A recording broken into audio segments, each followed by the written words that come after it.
4,000건 돌파 이거 굉장히 중요한 의미다 하면서 네네. 지금 뭐 이제 바닥 찍은 건데요, 부령님? 네. 이제 그렇게 조심스럽게 안 봐도 되는데요. 이제 이렇게 목소리를 내시는 분들도 좀 계시고요. 그래서 또 다시 저는 생각을 했죠. 아, 또 시작이구나. 또 시작이구나. 뭐가 시작이라는 거죠? 설레발이 또 시작했구나. 바닥 찍었다는데요? 바닥을 찍었는지 뭐를 찍었는지는 생각을 좀 해봐야 되겠지만 네. 일단 그 4,000건이라고 하는 부분에 대해서 네. 당신은 왜 4,000건을 갖다가 지금을 해피하게 생각하느냐 이것들에 대해서 생각을 해봐야 될 것 같아요. 전고점 돌파의 의미? 300건, 1000건 막 이러다가 그렇죠. 지금 갑자기 4,000건 딱 터지니까 4,000건이나 팔렸으니까 이제 뭔가 회복되는 거 아니냐라고 얘기하는데 예. 제 방송을 보셨던 분은 이미 아시겠지만 시장을 보면서 어떤 특정 시점으로 보는 게 아니라 플로우로 봐야 된다고 제가 항상 말씀을 드리거든요. 절량이 아닌 유량으로. 네, 흘러가는 추세로 봐야 되는 건데 지금 추세로 볼 때 지금 4,000건을 돌파했다라는 게 뭐 예를 들어 속된 말로 상승장의 시작이라든지 예. 회복장의 시작이라든지 이렇게 보기에는 너무 설레발이다라는 거예요. 상승의 서막. 네, 그건 완전히 설레발인 거고 그 다음에 더 나아가서 그 상승의 서막이라고 하는 그 용어를 어딘가 썼을 거예요. 아, 그렇습니까? 어딘가가, 그러니까 예를 들어서 어딘가에서 썸네일 같은 거로 썼겠죠. 아, 네네. 예, 그게 바로 설레발이라고 얘기하는 거예요. 아, 왜 그러냐면 이 4,000건이라고 하는 부분을 좀 잘 생각해 보셔야 될 게 네. 실제로 우리가 2021년, 2020년 또는 우리가 잘 나가던 18년, 19년 이때 서울의 거래량 확인해 보신 분이 있나 한번 물어보고 싶어요. 그 당시에. 그때 당시 모르겠네요. 아무도 생각 안 하고 계실 거예요. 네. 10,000건이 넘어요. 아, 그렇게 많아요? 10,000건이 넘는다고요. 그 정도로 거래량가 많았다는 거예요. 그 말은 4,000건이기 때문에 앞으로 10,000건으로 달려간다라고 생각하는 거는 당신 생각일 뿐 사실상 추세가 4,000건이 5,000건 되고 5,000건이 6,000건, 7,000건이 되는 과정을 보면 이제는 확실히 가는구나라고 하면 그때 판단하면 되는 건데 바닥을 찍다가 이제 조금 거래량 이 정도라면 그래도 거래가 어느 정도 이제 숨통 튀었네 라고 하는데 벌써부터 설레발치고 있다는 거죠. 그리고 4,000건이라고 하는 부분을 지금 여러분들이 너무 상승장의 여운이 많이 남아서 그 여운을 그대로 갖고 시장을 보고 계세요. 좀 아련합니다. 네. 지금도 아련합니다. 아련하게 지금 바로 직전장을 보고 얘기들 하고 계시잖아요. 예. 근데 그 4,000건이요. 2011년인가 2012년인가 그때도 4,000건 돌파였어요. 아, 그 전에도 굉장히 안 좋다가 그때 4,000건, 5,000건, 2012년, 13, 6,000건 이렇게 올라가는 과정이 있었거든요. 근데 되게 웃긴 거는요. 그때도 제가 봤었고 지금도 봤었단 말이에요. 네. 근데 그때 봤었을 때 여러분들은 그 직전장의 여운으로 뭐라고 행동을 했냐면 조금 거래됐나 보지 뭐. 부동산 끝났어. 이게 거의 대다수의 입장이었어요. 그 여운이 안 좋은 여운이었어요. 그대로 남았기 때문에. 그러니까 여러분들은 지금 보고 싶은 대로 보고 직전장의 여운을 가지고 지금 그 방향성으로 되기를 원하는 마음으로 보고 있는 거예요.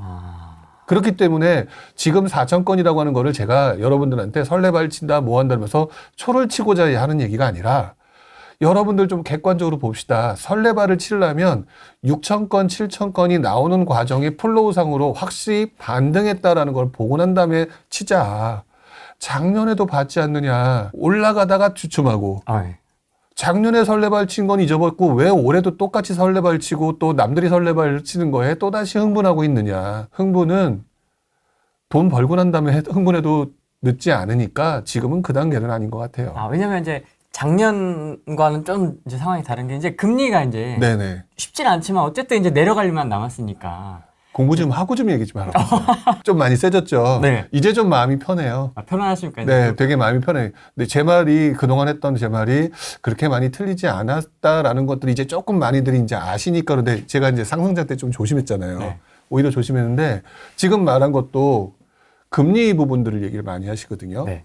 물론 저도 금리가 인하될 거라고 봐요. 그래서 금리가 인하되면서 분명히 시장은 회복될 거다라고 하는 걸 보는데 역시 유량으로 보는 거예요. 플로우로 보면서 길게 보는 거거든요.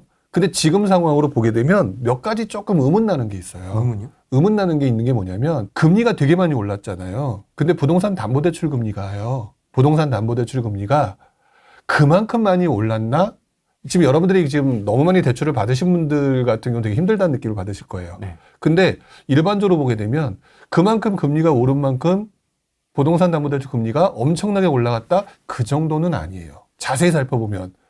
그리고 여러분들 기억하시는지 모르겠지만 정부가 팔 비틀어가지고 작년에 그 은행 팔 비틀어가지고 맞습니다. 은행 가상금리 낮췄어요. 맞습니다.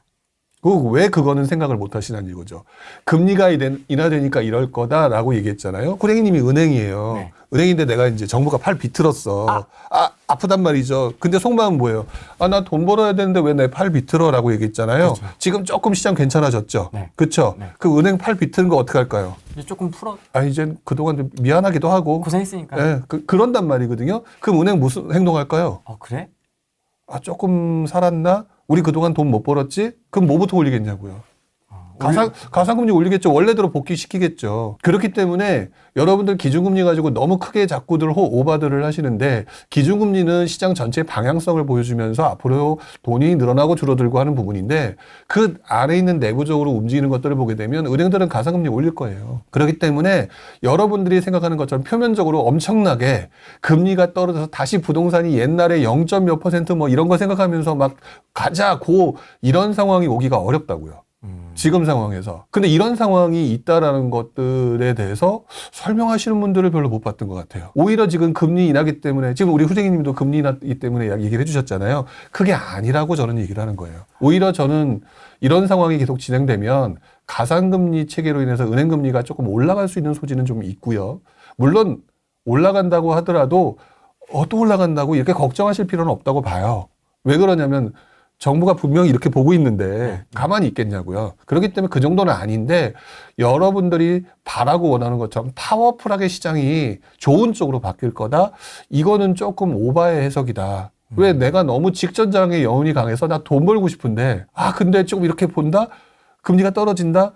금리가 떨어진다라고 얘기하는 부분으로 인해서 가격이 올랐던 바로 지난장의 여운을 그대로 투영시켜가지고 세상이 이렇게 되길 바라고 계신 거잖아요. 근데 그렇게 바라보기에는 여러분들이 지금 봐왔던 기간이 너무 짧단 말이에요. 저는 20몇 년 동안 봐왔고 실제로 제가 그 당시에 금융기관에 근무하고 대출계에서 일하고 있었다니까요. 2010년대 전후에 가상금리 바로 올렸어요. 저희도 그 당시 가상금리 바로 올렸다고요. 그래서 생각보다 금리가 떨어진 효과가 없다가 그러다가 또 갑자기 금리가 올라가니까 좀 주춤하다가 이런 식으로 해서 유지가 되는 과정이 될 가능성이 좀 높아요. 그럼 실제 기준금리의 움직임보다는 체감금리가 더 중요하겠네요. 그렇죠. 체감금리가 생각보다 떨어지지 않을 가능성이 높고 오히려 까딱 잘못하면 뭐 시장이 좀 비틀을 한다거나 뭐 이런 상황이 오게 되면 올라갈 가능성도 있는 거예요. 지금 현재 상황에서. 단 또 오버하지 말아야 될 것은 또 무슨 금융위기 같은 것이 오냐? 이건 아니고요. 그거는 아니라고 보고. 그러니까 여러분들은 지금 제가 보수적으로 시장을 봐야 되는 입장에서 근데 그거 말고도 긍정적인 것들이 기사들이 엄청 나오거든요. 근데 그래서 제가 말씀드리는 것들을 여러분들이 너무 내 위주로 직전장의 여운을 생각하면서 이렇게 될 거라고 자기적으로 해석하지 마시고요.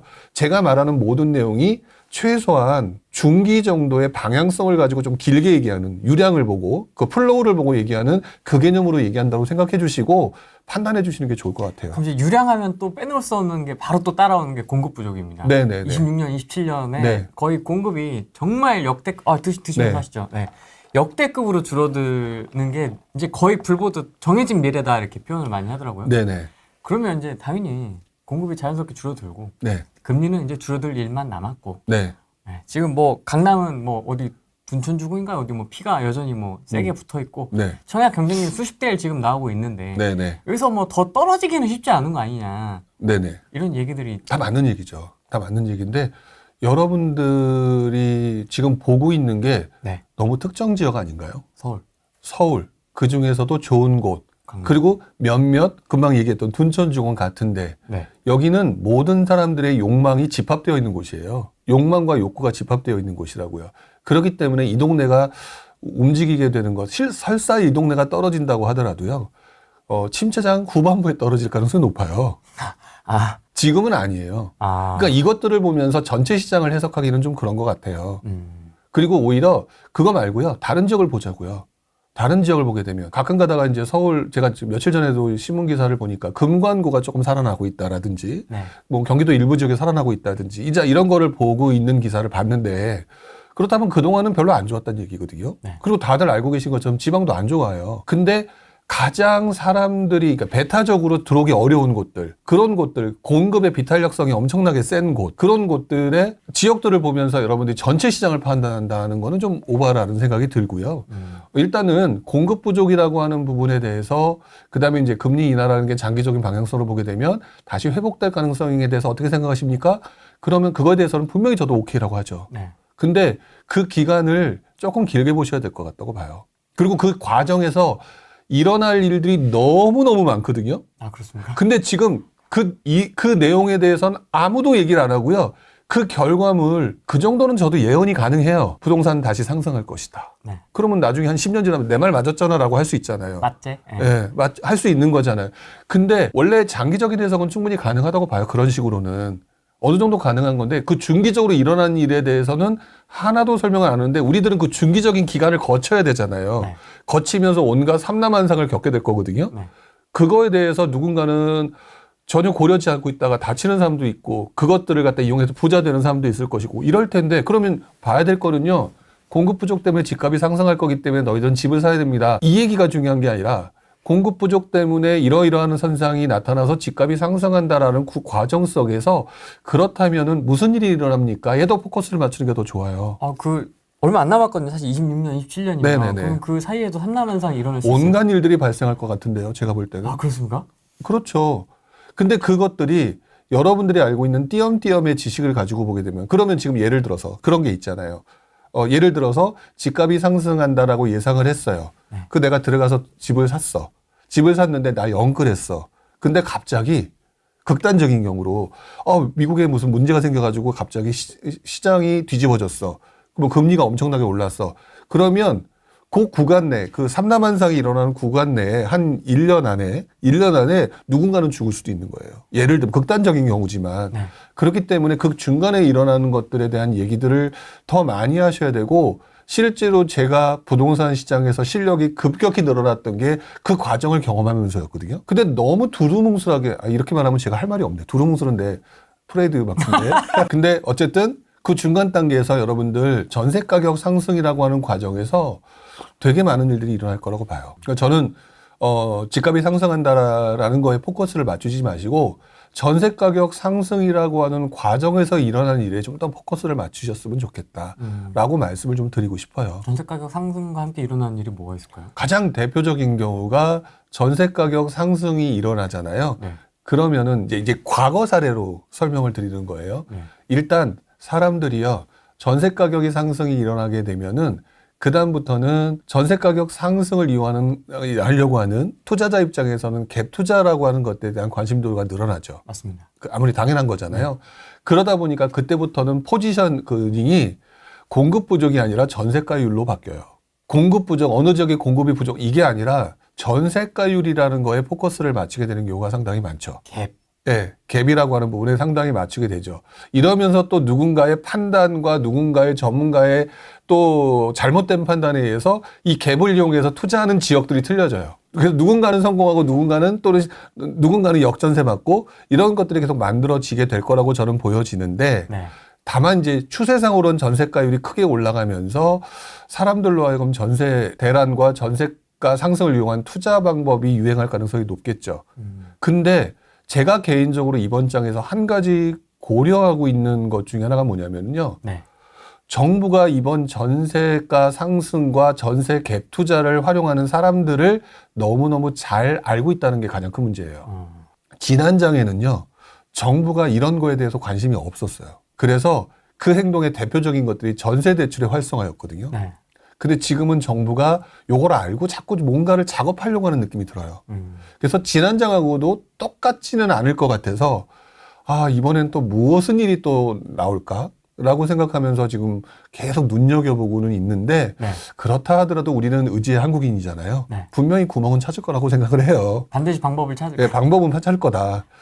뭐 나중에 좀 힘들었지만 우리 옛날에 생각해보면 부동산 규제 심하게 할 때 법인 만들었죠. 네. 공시지가 일하면서 구멍을 찾았죠. 그런 거 생각해보면 사업자 대출. 네, 사업자 대출도 했죠. 뭐 기타 등등 다양한 방법을 만들었던 걸 생각해보면 분명히 찾을 거는 같은데 그 과정 지금 이런 얘기만 하더라도 굉장히 많은 일들이 나타나잖아요. 그러네요. 되게 많은 일이 나타나는데 되게 퉁쳐서 얘기해요. 그래서 이 상황을 여러분들이 경험하고 느끼고 이게 여러분들 앞으로 투자하는 기간 내에 엄청난 그 뭐라 그럴까 경험이 될 거고 나중에 한 또 10년 지나고 난 다음에 후배들 막 들어오면 아유 이 어린 것들 아직까지 철없이 잘 모르네 이런 것들을 얘기할 수 있을 정도로의 경험을 진짜 많이 하게 될 거라고 느껴지거든요. 근데 이거를 너무너무 지금 두리뭉실하게 넘어간다라고 생각하고 잘못된 정보를 제공하는 사람들이 많다. 그러네요. 이 분위기는 달랐지만 상승장 때도 그 한 최근 뭐 한 4, 5년? 네. 그때 당시에 한 2, 3년에도 엄청나게 제도가 막 바뀌고 그렇죠. 유행도 바뀌고 막 휙휙 돌았던 것 같아요. 그러니까 우리들이 계속해서 이 바뀌는 유행 속에서 행동들이 달라졌는데 부동산이 상승한다 그러니까 집을 사야 된다라고는 단순 논리를 아무 집이나 샀다가는 큰일 난다고요. 그리고 똑같은 집을 사더라도 누군가는 영끌해서 중간에 무너질 수도 있는 거고 누군가는 성공할 수 있는 거고 이렇게 결과물이 달라질 수밖에 없는 상황일 거기 때문에 여러분들의 내공을 늘리는데 진짜 도움이 되는 시기예요. 지금 시기는. 근데 요즘 뭐 이렇게 유튜브나 이런 걸 하다 보면 많이 느끼죠. 많이 떠났구나. 힘들어하는구나. 네. 근데 그분들한테 제가 항상 말씀을 드리는 것 중에 하나가 야 남아있어. 돈 벌려고 남아있으라는 게 아니야. 지금 너희들 너무너무 지금 돈 벌 수 있는 기회가 중요한 게 아니라 공부할 수 있는 좋은 기회. 가만히만 있어도 공부가 돼. 이런 얘기들을 되게 하고 싶은데 안 들리시죠? 상승장에 제 말이 안 들렸던 것처럼. 그때는 하지 말라고 해서 떠나고 지금은 공부하라니까 공부하기 싫어서 떠나고. 네. 그러니까 제가 좀 많이 요즘에 삐져 있어요. 댓글도 나오네요. 부룡님 요즘 세지셨다고. 시청자분들도 느끼시네요. 왜 그러냐면 제가 이제 마음이 편하고요. 네. 이제는 조금 더 그렇게 얘기를 해도 딴지 걸 사람들이 별로 없거든요. 이제는 말할 수 있다. 네, 옛날에는 그러니까 제가 지금도 똑같은 상황에서도 결과는 달라질 수 있다는 표현을 썼잖아요. 네. 그러니까 제가 그 상승장 때 되게 두루뭉술하게 얘기할 수밖에 없는 게 이거를 예를 들어서 뭐 A적을 투자한다는데 누구는 연끌하고 누구는 뭐 대충 하고 뭐 상황에 따라서 이렇게 다른 부분이고 또 한편으로는 이렇게 하다가 나중에 그 시장이 꺾이면 굉장히 고생할 텐데 이러니까 말을 함부로 못했던 거였거든요. 말을 함부로 못했던 건데 이제는 그 상황을 다 보셨잖아요. 네. 보셨으니까 여러분이 조금 객관적으로 판단하실 수 있을 거라고 생각하고 이제 조금 편하게 얘기하는 거죠. 그리고 그동안 막 여러분들을 막 붐업시켰던 분들 많이 사라지셨잖아요. 네, 네. 그러니까 그동안은 그분들을 믿을 만하다고 생각하고 따랐지만 이제 아니라는 거 많이 느끼셨잖아요. 이제는 제가 편안하게 내 말이 맞지? 라고 제가 편하게 갈 수 있는 거죠. 그래서 조금 세게 얘기하는 거예요. 그리고 지금도 잘못 얘기하시는 분들이 너무 있기 때문에 이제는 조금 세게 얘기를 해도 뭐 제가 조금 힘들거나 그럴 상황은 아니다라는 생각이 들어서 좀 이 얘기를 그렇게 하는 거라고 보시면 돼요. 그럼 부형님은 지금 현재 시장 상황을 한 문장으로 표현하면 뭐라고? 그냥 혼동기라고밖에 얘기를 못 하겠어요. 혼동기. 예.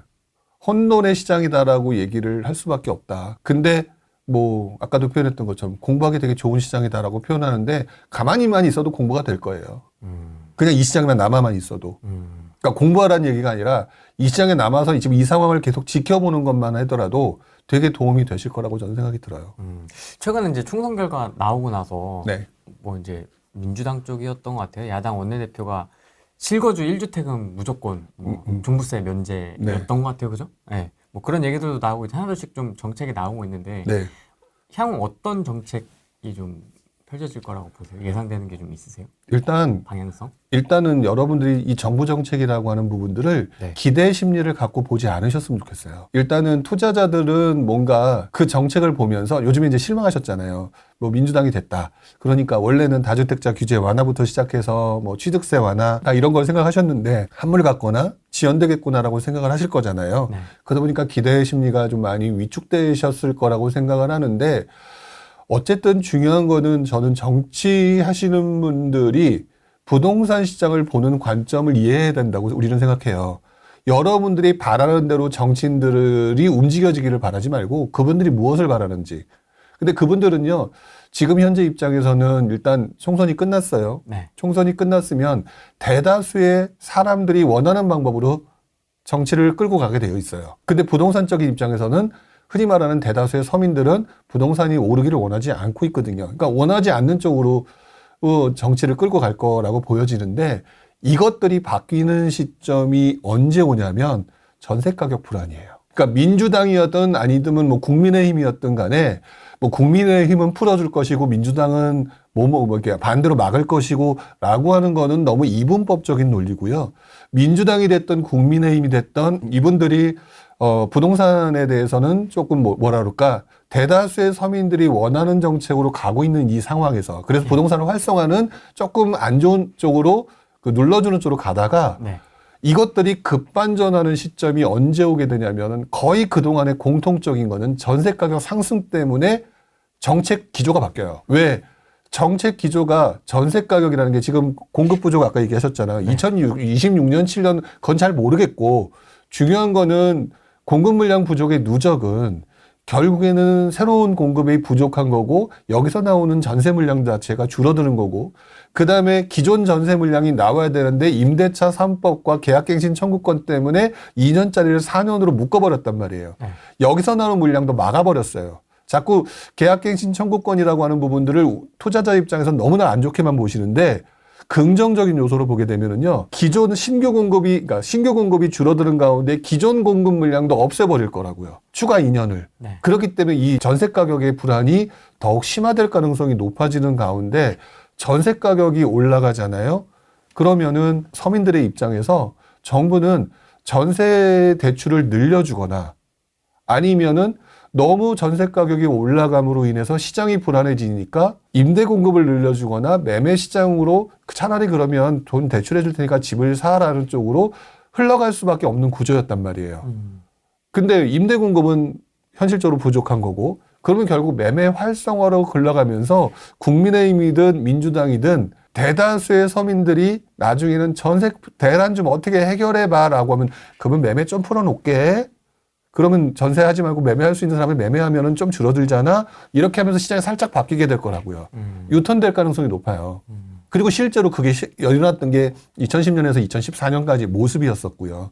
그렇기 때문에 지금 정치인들이 어떻게 하는 거에 대해서 뭐 나는 민주당 빠니까 나는 국민의힘 빠니까 그리고 얘네들은 이렇게 하는 게 맞으니까 이런 식으로 조금 생각하지 마시고요. 이분법적으로 생각하지 마시고 서민들의 시장이 어려워졌을 때 그들의 정책 기조가 아무리 민주당이라고 하더라도 부동산 시장을 활성화 또는 정상화시킨 쪽으로 바꿔줄 수도 있는 거고 국민의힘은 반대로 될 수도 있는 거고 이렇게 간다고 보셔야 될 거예요. 그럼 과거에는 그런 전세 난리였을 때는 어떤 정책들이 나왔습니까? 그럼 대출 풀어주는 것들하고.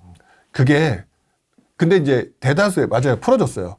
일단 결론부터 얘기를 하겠죠. 풀어줬거든요.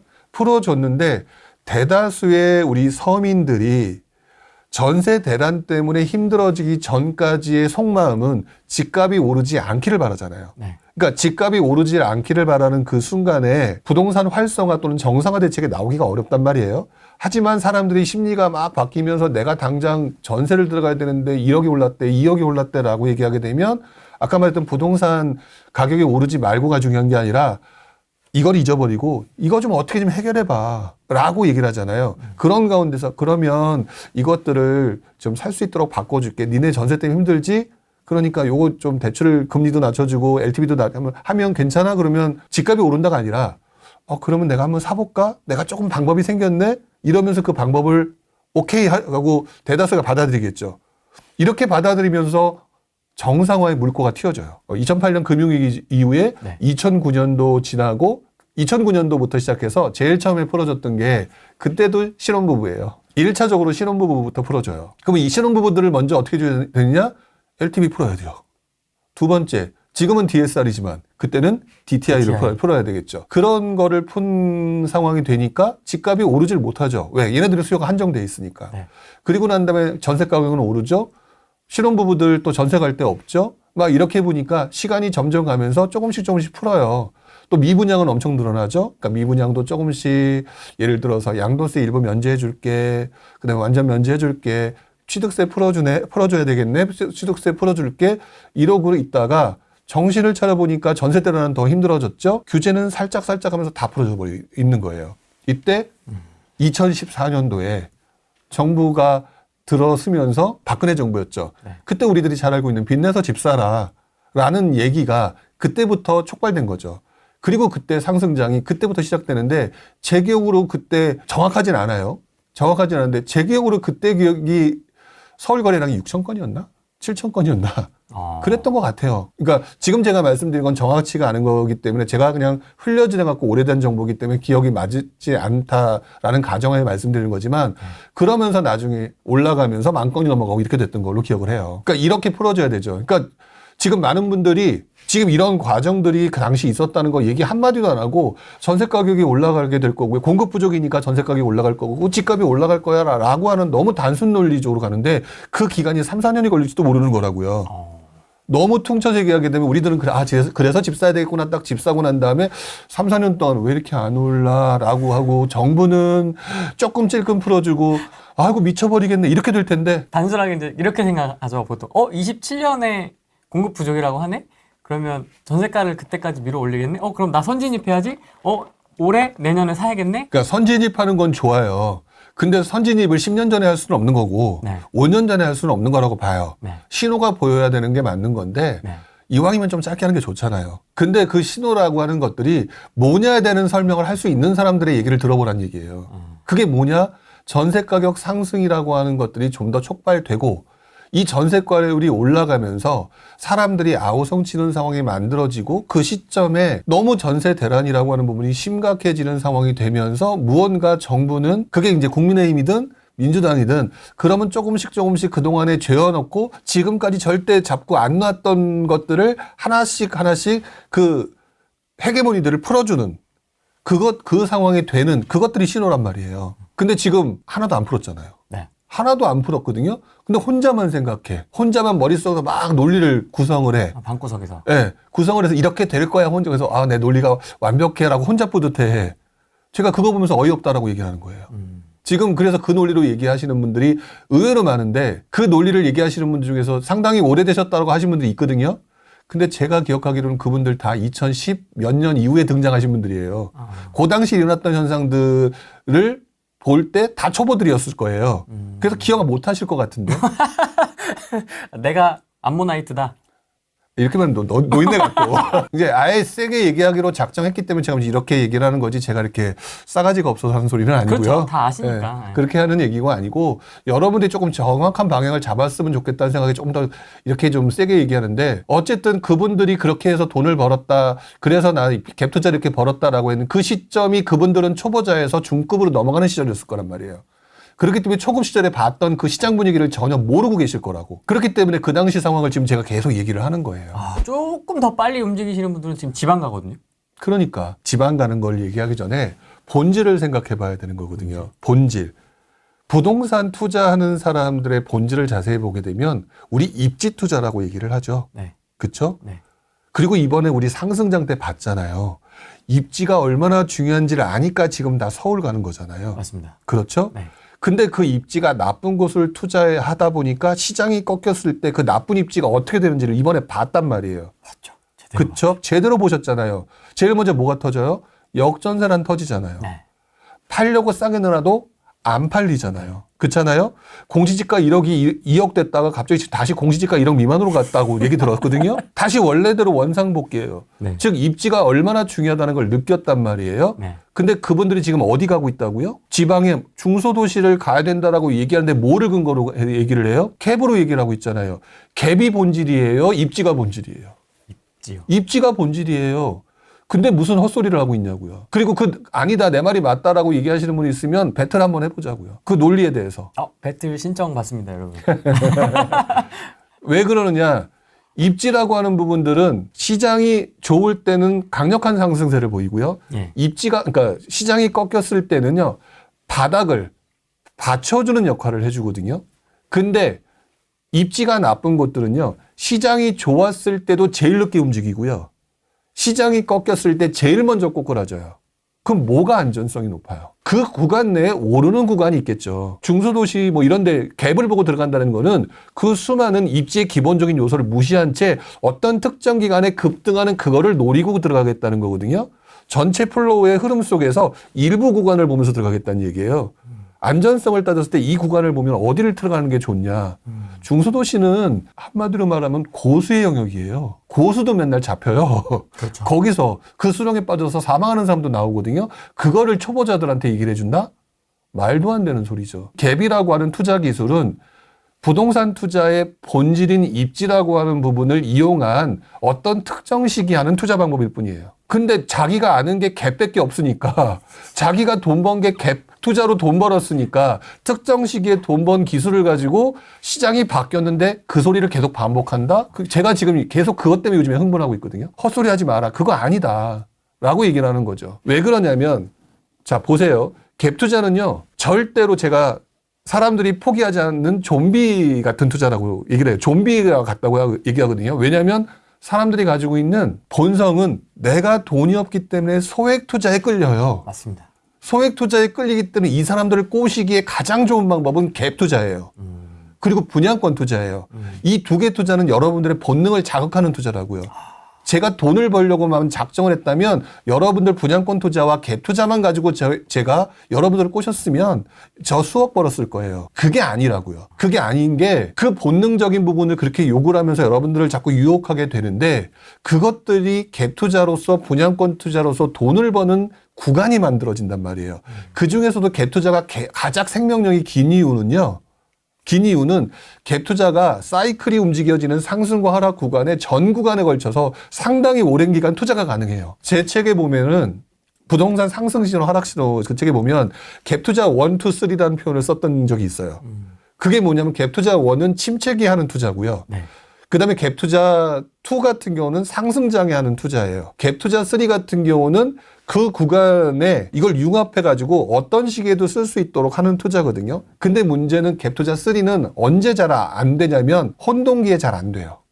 혼돈장 때 안 나와. 잘 안 돼요. 왜? 상승하지를 못하니까. 그런 것들을 나름대로 고민하고 제가 이렇게 적어줬는데 그 내용의 본질을 전혀 생각들을 못하고 계시고 전문가라고 하는 분들도 그런 표현을 못 쓰시더라고요. 그러니까 저는 그것들을 가지고 조금 더 여러분들한테 설명을 드리고 싶은 것 중에 하나가 이 갭 투자는요. 갭 투자는 이렇게 하시면 돼요. 중소도시에 갭 적은 데가 들어가는 게 중요한 게 아니라 사이클을 먼저 봐야 돼요. 전세 가격이 상승할 수밖에 없는 공급 부족 누적에 의한 전세 가격 상승이 만들어질 때 가장 효율적인 투자하는 지역들이 어디냐를 판단해야 되는데 중소도시는 아니라는 거예요. 왜냐하면 침체장 이후에는 상승장, 회복이 되면서 상승장으로 넘어가잖아요. 그러면 앞으로 방향성은 뭐냐면 상승이에요. 그러면 상승하게 되면 A급, B급, C급 중에 어디가 올라요? A 오르고 B 오르잖아요. C는 제일 마지막에 오르잖아요. 근데 여러분들 지금 어디 가고 있는 줄 아세요? C에 가고 있는 거예요. 극단적인 수익률을 낼 수 있는 방법을 스스로 회피하고 있는 중이라고. 아마도 많은 분들이 돈이 없기 때문에 그런데 돈이 없으면 조금 더 돈을 모으면서 기다리는 작업을 해야죠. 어차피 전세가율이 조금씩 올라갈 텐데. 지금 제가 말하는 게 무슨 말인지 아직도 이해 못 하시는 분들이 있을 거예요. 아직 머릿속에 그게 안 들어왔으니까, 또 있을 테니까. 근데 중요한 거는 갭 투자라고 하는 부분을 생각하는 데 있어서 여러분들이 상승장 중반, 그러니까 초중반에 B급지, C급지가 갭이 그 A급지가 상승하고 B급지, C급지가 갭을 메우는 과정에 들어가 가지고 그 상승장 중후반에는 계속 따라 올라가잖아요. 네. 그때 올라가는 투자 경험을 가지고 이제 시장이 꺾여 가지고 다시 출발하는 이 시점에 그 방법을 가지고 얘기를 하니까 자꾸 지금 중소도시 가도 되는 것처럼 얘기를 하는 거거든요. 이 시기는 중소도시 가는 시기가 아니에요. 그럼 아마 이렇게 질문하시는 분도 계실 것 같은데요. 부령님, 저는 대도시 갈 건데요. 대도시 B급 갈 건데요. 그렇죠. 그래서 지방이라고 얘기했다고 부령은 지방에 가지 말라고 해서 이게 아니에요. 당연히 이왕이면 뭐 부산, 울산 이런 데서 봐야 되겠죠. 왜냐면 근데 중요한 거는 그러면 여기서 또 한 가지 본질적인 문제가 또 나와요. 지방은 그러면 언제 상승하느냐. 제일 먼저 부산이나 울산이나 대구가 먼저 상승할 테니까 그러면 언제 상승하느냐 부분에 대해서 알고 있어야죠. 아무 때나 지방 들어가는 게 아니라 지방이 그동안 물론 제가 본 구간에 90년대 후반부터 2024년 지금 현재까지 제가 봤던 지방장의 모습에 상승했던 흔히 말한 대세 상승장이라고 얘기했던 거는 딱 2번밖에 없어요. 그럼 그 시장에서 일어났던 일이 그 상승을 만들었던 일들이 무언가에 대한 원인이 있었다는 얘기거든요. 네. 그 원인이 뭐냐면은요. 정부 정책의 변화예요. 그 트리거가 됐던. 네, 트리거가 됐던 게 정부 정책의 변화거든요. 지금 정부 정책이 지방장을 위해서 뭐 변화된 게 있나요? 없거든요. 거의 없다고 없어요. 있긴 있는데 거의 뭐. 아니 최소한 본인이 지방장이 투자를 해야 된다라고 믿는다면 그거에 대한 근거, 설사 틀렸다 하더라도 나름대로 분석해서 증거를 제시해야 된다고 보거든요. 근데 그 이유가 갭이래. 그건 말이 안 되는 거고. 공급 부족. 네, 공급 부족이라고 얘기한다. 그러면 공급 부족일 때 집값이 안 오르는 거 서울 공급 부족이라는데 왜 지금은 집값 별로 안 올라요? 똑같은 얘기거든요. 네. 트리거가 있다라는 거. 근데 그 트리거가 지난 20여 년간을 봤었을 때 거의 30년이죠. 30년을 봤었을 때 거의 대부분의 트리거는 정부 정책의 변화였어요. 예를 들어서 2008년, 2009년에 지방주택 활성화 대책이었고요. 지방주택 활성화 대책이었고요. 그런 게 있었군요. 그렇죠. 2003년부터 2008년까지 지방주택은 박살이 났던 시기예요. 서울과 수도권이 상승할 때. 그러니까 서울 수도권이 상승하니까 지방을 챙길 여력이 없었던 거죠. 그러니까 지방은 점점 안 좋아지고 있었던 거고 지방에 있던 사람들마저도 서울에 올라왔던 시기고 그러다가 이제 완전히 박살났단 말이에요. 금융위기로. 그 시점 전후로 해서 지방주택 활성화가 제일 심각한 데부터 풀어야 되잖아요. 그때 풀었던 게 지방주택 활성화 대책이고 그게 2008년도에 나와요. 그리고 계속해서 풀어줘요. 그것들이 트리거가 돼가지고 우리가 알고 있는 2008년 이후에 뭐 부산, 대구의 급등장 이런 게 그때 나왔던 거고 그리고 확산장이 만들어졌던 거고 그리고 여러분들이 잘 알고 계신 지방의 최근에 여러분들이 경험했던 지방의 상승장 네. 지방의 상승장의 트리거는요 부산의 조정적 해제였어요. 2019년도에. 맞습니다. 근데 그 시장 상황이 뭐였냐? 서울과 수도권이 미친 장이 되어 있던 상황이었어요. 맞습니다. 지방에 있던 애들이 서울에 올라와 있었고 수도권에 올라와 있었거든요. 근데 경기도까지 거의 다 묶은 상황이에요. 네. 물론 이제 평택까지 묶었던 상황은 아니지만 웬만한 지역은 다 묶었는데 갈 데 없네 라고 하던 상황에 2019년도 하반기에 부산의 조정적을 해제해버려요. 네. 그러면서 서울 수도권 애들로 하여금 트리거를 만들어버렸죠. 맞습니다. 그래가지고 부산 상륙작전이 그때 일어났잖아요. 맞습니다. 그래서 뭐 의원이 거기에 뭐 주택을 갖고 있네 만에 막 설왕설래가 좀 있었죠. 그렇게 하고 난 다음에 얼마 있다가 사람들이 놀랐죠. 정부가 놀랐죠. 네. 부산 조정지역 다시 규제 들어갔죠. 네. 그때 여러분들 어디에 들어갔는지 기억하시나요? 자기네들이 했던 거 기억도 안 나시죠? 또 어디 갔죠? 울산과 창원 들어갔어요. 이렇게 움직였다는 거죠. 그런데 그런 상황이 만들어지니까 흔히 말하는 대로 트리거가 되고 수요가 실수요뿐만 아니라 투자 수요까지 한꺼번에 몰리는 현상들이 만들어지면서 지방장이 상승한 거거든요. 그런데 지금 뭐가 있냐고요? 없어요. 그렇게 따지면 없네요. 없어요. 없는데 지방장에 가서 돈을 벌어야 된다는 얘기는 냉정하게만 얘기해 볼까요? 전문가분들 그렇게 얘기를 해야지 내가 강입할 수 있는 거 아닌가요? 냉정하게 보면 그렇게밖에 판단이 안 돼요. 그러니까 물론 나도 지금 투자를 하고 싶죠. 투자를 하고 싶으니까 그런 데를 듣고 믿고 싶겠죠. 그런데 그러려면은 논리가 명확하거나 그때 상황을 갖다 복기를 하면서 한 번쯤 확인해 봐야 된다는 거고 그 당시 상황을 이렇게 자세하게 제가 얘기를 해드릴 수 있는 것 중에 하나가 저 역시도 실패하기 싫었기 때문에 그때의 상황을 다 다시 복귀하고 나중에 그것들을 반복하고 하는 과정에서 깨달음을 얻었던 거거든요. 투자를 해서 실패도 했고 뭐뭐해서 잘못도 됐고 그런 과정이 있는데 여러분들은 상당수는 날로 먹으려고 하시잖아요. 그게 문제라는 거예요. 그럼 부령님도 옛날 지방장 때 지방 투자도 이렇게 하시고 아니 저는 지방을 속된 말로 무시했어요. 그러니까 옛날 사람인가 봐요. 그래서 지방에 들어가면 왠지 돈을 벌 수 있을 것 같다라기보다는 왠지 전원 생활을 해야 될 것. 그 설사 부산도 있는데 자꾸 이런 생각이 들다 보니까 저도 편견을 가지고 못했죠. 그래서 저 같은 경우는 그 당시에 경매에 집중하고 있었어요. 그러다가 경매 지방법원에 내려갔다가 지방장에서 투자하시는 분이 또 경매 지방법원으로 막 다니시는 분들 계셨거든요. 네. 그분들을 만나서 그때 지방장의 분위기를 제대로 알았죠. 그러니까 저도 그때는 분위기 파악을 제대로 못했던 시절이었던 것 같아요. 그래서 좀 더 철저하게 복귀를 네, 그러려고 되게 애를 썼던 거고. 해오셨겠네요. 그러다 보니까 우연히 지금도 기억나는데 그때 이제 그렇게 하다 보니까 저는 이제 그 당시 서울 수도권이 완전 박살나니까 네. 뭐 그러지 않아도 떨어졌는데 더 싸게 살 수 있는 게 뭘까? 그러면 경매이지 않을까? 계속 경매 시장을 막 눈치 보고 있다 보니까 가끔 가다가 자주 한 건 아니고 막 그쪽에 미쳤던 건 아니니까 가끔 경매 법원 내려갔는데 서울에는 할 게 없어 보이고 지방 같은 데 가끔 가잖아요. 그럼 지방에서 올라오신 분이 거기서 또 있단 말이죠. 네. 그럼 이런 얘기 저런 얘기하다 보니까 이 동네랑 저 동네랑 분위기가 틀린 거예요. 뭐지 라고 하는 그런 과정들을 겪었던 것 같아요. 그리고 난 다음에 지방장에 계신 분들까지도 이제 이번 서울 수도권의 상승장 때 다시 그분들이 또 올라오시더라고요. 그래서 이렇게 계속 바뀌는구나. 그래서 그것들을 좀 정리하는 과정이 좀 오래 걸렸어요. 이게 그런 지금 세세한 것까지 되게 잘 기억을 하고 계시는데요. 그렇죠. 부산 거기 풀었던 것부터 시작을 해서 프로세스를 지금 다 기억을 하고 계신 것 같은데 네. 그런 것들 따로 정리를 해놓으세요? 정리해놔요. 저는 2003년도부터 2024년도까지 지금 현재 상황까지 거의 다 정리가 되어 있어요. 그럼 그 당시에 내가 했던 생각이랑 팩트랑 이런 거 다 이렇게 정리해 주시는 거예요? 그렇죠. 그리고 또 가장 좋은 방법은 그 시절에 있었던 뉴스 목록을 정리해보면 돼요. 제목만 가지고도. 월별로 정리를 해놓거든요. 그래서 2003년도부터 시작해서 원래 2003년도부터 그 이전 기사를 보기가 어려워요. 당시는 인터넷이 활성화되던 시기가 아니었거든요. 천리안 나우누리 하이텔 뭐 그거보단 조금 더 뒤지만 그러다 보니까 여러분들 호갱노로 보면 2006, 7년 이전의 건 볼 수가 없죠. 네. 볼 수 없으실 거예요. 그래서 그 전에 대한 얘기는 아마 저만 떠들 수 있을 것 같다는 생각이 들어요.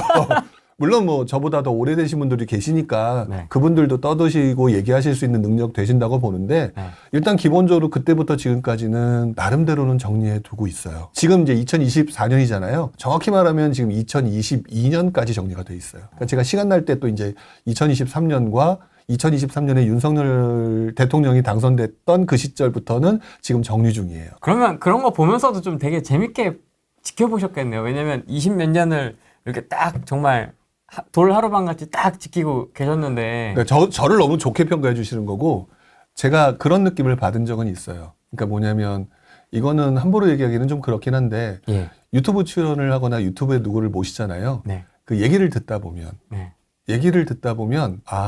라고 하는 게 있어요. 오셔서 얘기를 듣다 보면 그분은 그것을 확신하고 얘기를 하시는데 네. 아이고 아직 모르시는구나라는 느낌이 들 때가 몇 번 있었죠. 가장 대표적인 것 중에 하나가 어떤 분을 얘기할 수는 없겠죠. 어떤 분을 얘기할 수는 없는데 네. 저는 몇 번에 걸쳐서 그 경험한 것 중에서 공시지가 1억 미만 추천하시는 이유 그거를 들을 때 조금 라는 거라든지 그 2021년도 2002년도에 대구를 추천하셨던 분, 분양권을 추천하셨던 분들. 네. 지금 와서 이제 말씀드리는 거지만 당시 제 방송에서 그렇게 말씀하셨던 내용은 다 잘라냈어요. 아, 진짜요? 네. 제 의도에 따라서. 그래서 추천하셨던 내용이 제가 볼 때는 아니다 싶은 거는 그 유튜브에서 잘라내기도 했었었죠. 온도 차이가 꽤 좀 나는 것 같습니다. 지방은 뭐 좀 서울보다는 훨씬 더 안 좋은 분위기가 네. 이어지고 있는 것 같고, 지방은 청약 경쟁률은 수십 대 1이고 또 피도 계속 붙고 있고, 여전히 기사는 계속 쏟아져 나오고 있고, 뭐 거래량도 그렇고요. 네. 이렇게 좀 온도 차이가 많이 나는 이유는 뭐라고 보세요? 입지라고 하는 개념들을 사람들이 다 알고 있어요. 아, 이제 마스터 한. 알고 있다는 거죠. 근데 조금 오버런 단계에 지금 접어들었다고 생각이 들어요. 아, 오바다. 네, 오버런 단계. 오버런. 그러니까 일단 먼저 질문에 대한 답변부터 제가 생각하는 기준대로 얘기한다면 네. 당연히 여러분들 서울, 수도권, 지방 중에 어디를 먼저 투자하시겠습니까? 라고 얘기했을 때는 대다수의 사람들이 그래도 먼저 1순위는 서울이고 2순위는 수도권에서도 좀 좋은데 뭐 이러고 난 다음에 지방의 광역시, 그 다음에 지방의 중소도시 이런 순서대로 갈 거죠. 네. 그런 상태에서 지금 시장이 안 좋아지게 되면 그나마 여러분들이 버티거나 투자로서 가능성이 있는 지역은 그 최상위 지역밖에 없어요. 최상위 지역밖에. 그러니까 여러분들이 이제 몰려드는 거거든요. 네. 몰려드는 건데 문제는 여기서 또 한 번에 여러분들이 실수를 경험하게 되는 단계에 지금 접어들었다고 봐요. 어떤 실수요? 왜 그러냐면 여러분들은 지난 10여 년간 A급 입지에 엄청난 화력을 보셨잖아요. 네. 그쵸? 엄청난 화력을 보니까 여러분들이 지금 무슨 행동을 하고 있는지를 잘 보시라고요. 스스로. 지금 현재 혼돈장에서 제일 먼저 오른 곳이 어디였어요? 서울의 강남이죠. 네. 서울이죠. 네. 그쵸? 그게 지금 맞다라고 믿기 때문에 모든 사람들이 그렇게 행동하고 움직이는 거거든요. 그래서 지금 초양극화가 벌어지고 있는 중이거든요.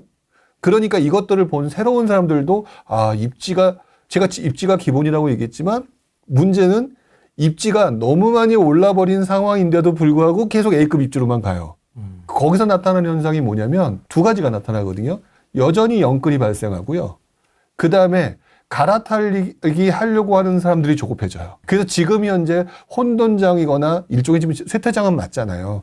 쇠퇴장 시절에도 강남과 같은 A급 입지가 강하게 움직이는 이유 중에 하나가 갈아타기 수요가 이때 직전의 여운이 그대로 남아서 행동을 보이기 때문에 여기만 강한 상승세를 보여요. 2009년, 2010년은 금융위기 이후에 상당히 안 좋았던 장이죠.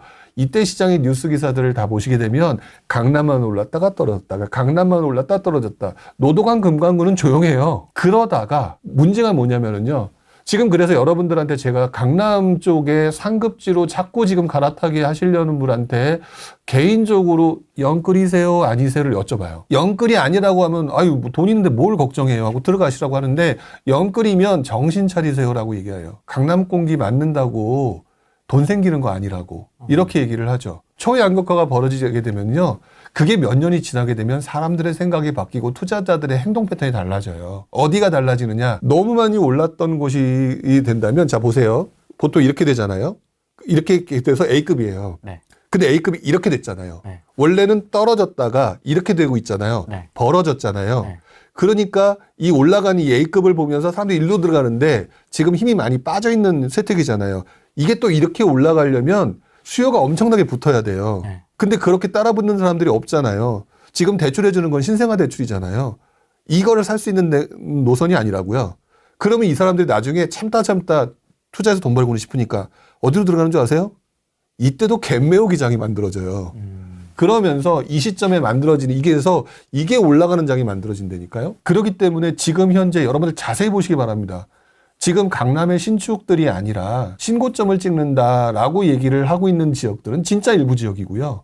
자세히 보게 되면 서울의 구축들이 올라요. 왜? 신축, 예를 들어 우리 대표적으로 얘기했던 광명 같은 경우. 광명 처음에는 분양 잘 됐다가 분양가 엄청나게 올라가니까 요즘에 좀 뜨뜻미지근하죠. 네. 심지어 그러고 난 다음에 고개를 들고 딱 봐봤더니 광명의 다른 구축, 준신축이죠. 이런 것들이 훨씬 더 싼 가격에 있어. 그러면 어디 가고 싶으세요? 그런 현상들이 만들어지면서 그게 또 올라가는 현상들이 만들어지면 사람들은 또 그것들을 보면서 뭐라고 판단할까요? 이제는 야 이건 너무 비싸니까 이걸로 합리적인 선택이 되겠지라고 하는 또 상황이 만들어지겠죠. 그러면서 신축이 오르고 구축이 오르고 다시 신축이 오르고 구축이 오르고 이게 반복되는 현상이거든요. 근데 여러분 머릿속에는 지금 굉장히 상승장의 긴 여운으로 인해서 신축과 서울이라고 하는 물론 제가 신축과 서울을 무시하는 게 아니에요.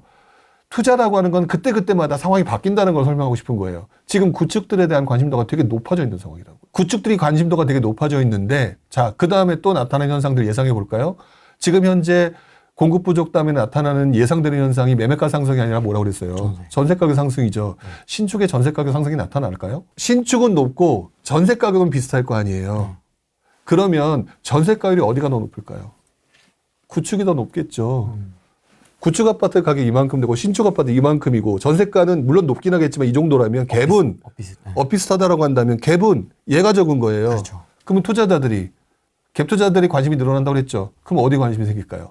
구축에 생기겠죠. 구축에 전성기가 올 수도 있어요. 그런데 이런 인과관계들이 저 같은 경우는 봤기 때문에 지금 기억하는 거거든요. 근데 그것들을 얘기하시는 분들이 냉정하게 지금 채팅창에 들어와 계신 분들 아시겠지만 얘기하시는 분들 본 적 있나요?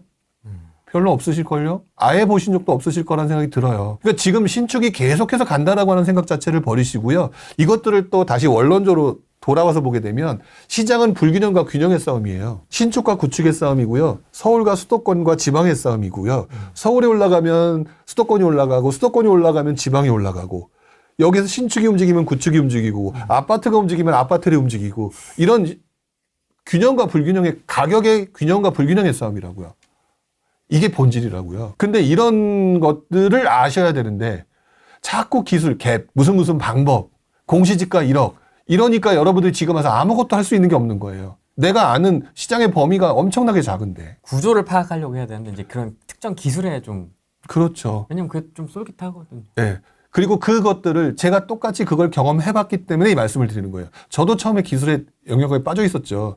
저도 여러 번 고백을 했지만 원래부터 제가 처음에서 돈 벌었던 기술은 분양권 투자예요. 근데 생각해보면 제가 98, 99년도부터 했다고 말씀을 드렸잖아요.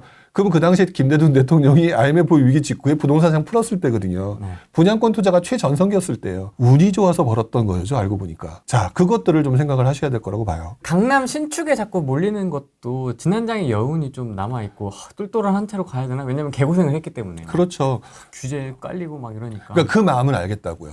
그 마음은 알겠는데 그렇게 판단하는 여러분들이 가지고 있는 지식이 부족한 거예요. 냉정하게 말하면. 그러니까 내가 그 각인 효과라고 하죠. 10년 동안 그런 것만 봤으니 그거를 믿고 이렇게 되는구나 하는 깨달음을 얻었겠죠. 문제는 그 다음 장을 안 본 거예요. 안 봤는데 왜 그러느냐. 강남의 호갱노노든 아시든 강남의 그래프를 한번 확인해 보시면 호갱노노가 그나마 길게 나오죠. 네. 2006년도부터 나올 거예요. 빠르면. 2006년도부터 지금 2024년도까지의 호갱노노 아무 강남 아파트 그래프를 보게 되면은요. 2006년부터 2007년도까지는 상승이에요. 그래도. 사실 정확히 말하면 강남의 상승은 2006년에 끝나요. 그 다음에 7년, 8년에 주춤을 해요. 뭐냐면 그 이전 장, 그 훨씬 더 이전 장에서 2000년대 초반에 미친 장이 있었거든요. 2005년 두 번의 미친 장이 왔었거든요. 그렇게 많이 올랐기 때문에 주춤했던 거예요. 그리고 난 다음에 주춤 하다가 강남이 우리 흔히 말하는 침체장 2009년부터 2014년도까지 네. 이때 또 강남하고 서울 나머지 지역하고 경기도나 이런 데를 보잖아요. 이렇게 보게 되면은 하락장인데 별로 안 떨어져요. 그러다가 강남 같은 경우는 제일 마지막에 2012년도에 갑자기 퍽 하고 빠져요. 2012년도에. 그리고 난 다음에 다시 2014년도 넘어가면서 지금 2021년도까지 그냥 기하급수적으로 확 늘어나는 패턴을 보이거든요. 네. 그렇다면 여러분들이 봤던 구간은요, 딸랑 고구간인 거예요. 즉, 급등했던 구간을 보면서 세상이 이렇게 돌아가는구나라고 지금 잘못된 판단하고 있다는 거죠. 제가 볼 때는. 그리고 그 이전 장을 제가 본 바에 의하면, 움직임이 항상 그런 거는 아니었구나. 그래서 오히려 저는 영끌하시려는데 어디 들어가십니까? 강남에 들어가려고? 그러면 좀. 이렇게 얘기를 하는 이유가 강남이 계속해서 상승할 거라고 보는 것 자체를 저는 아니라고 보기 때문에 왜 강남이 이렇게 올라가는 걸 봤는데 지난 10년의 모습이 상승장의 구조였기 때문에 그런 것이고 지금은 올라가기보다는 아마 주변 시세와 대비해서 이제 좀 더 효율성 있는 돈도 없으니까 투자에 대해서 움직임이 굉장히 좀 반복적으로 들쑥날쑥하되 우상향하는 모습은 좀 아닐 거다라고 보는 거예요. 재건축, 재개발이라고 하는 부분은요. 네. 본질이 뭐냐면은요. 신축의 투영이에요. 재개발과 재건축은 신축에 대한 투영이거든요. 일단 1차적으로. 그게 무슨 말이냐. 재개발과 재건축의 실제 눈에 보이는 모습은 빌라와 썩은 아파트예요. 네. 빌라와 썩은 아파트를 그 옆에 있는 예를 들어서 원베일리 같은 신축을 보면서 썩은 아파트, 썩은 빌라를 보면서 원베일리라든지 무슨 장위 뉴타운 같은 아파트를 보면서 거기 투영해서 가격을 형성시키는 거거든요. 그리고 그 형성되는 게 맞아떨어지는 메커니즘이 상승장의 메커니즘이거든요. 근데 그 과정에서는 상승장의 메커니즘이라는 거는 분양가가 계속 올라가도 계속 수요가 받쳐주는 구조거든요.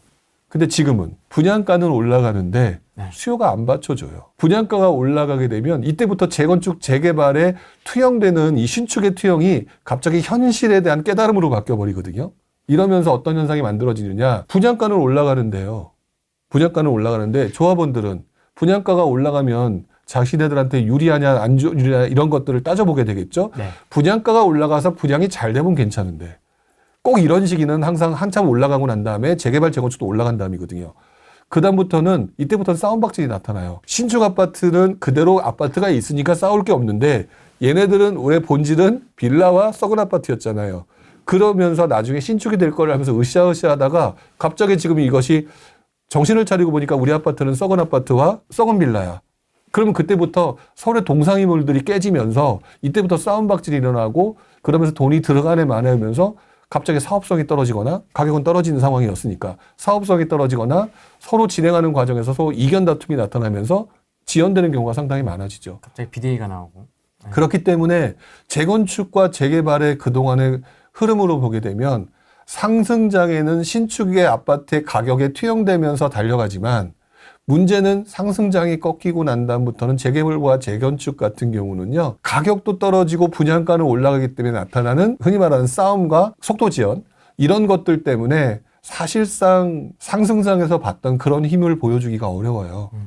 그래서 이때는 다시 본질로 원로도로 돌아가서 이게 사업성이 제대로 나오고 그때까지는 속도가 늦어지고 그만큼 가격이 떨어지는 건 당연해요. 그래서 지금 재개발이 유망하냐 재건축이 유망하냐라고 얘기하는 거는 이 단계를 지나서 다시 한번 사업의 속도에 붙었을 때가 되어야지 지금은 사실상 조금 짧게 투자해서 성공할 만한 대상은 아닌 것 같다. 아니면 진짜 싸게 사야 되는 거다. 그래서 어떤 분들은 지금 피가 많이 깎여있기 때문에 제재가 특히 이제 재개발 쪽인 것 같아요. 네.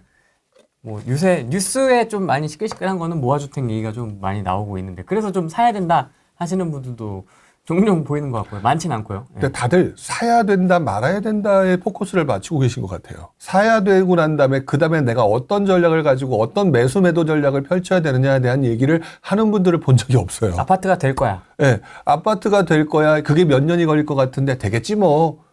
라는 식으로 약간 천수답적인 그다음에 샤머니즘적인 약간 그런 생각들을 가지고 계신데 네. 이 시기는요. 과도하게 거품이 붙어서 물론 과도한 거품이라고 하는 건 자기적인 표현이에요. 약간 좀 그 거품이 붙었던 그 가격이 떨어졌을 때 이 가격이 앞으로 이 지역의 개발 속도나 이런 것들이 조금 더 속도가 붙겠다라면 지금 싸게 사는 게 맞는 거고요.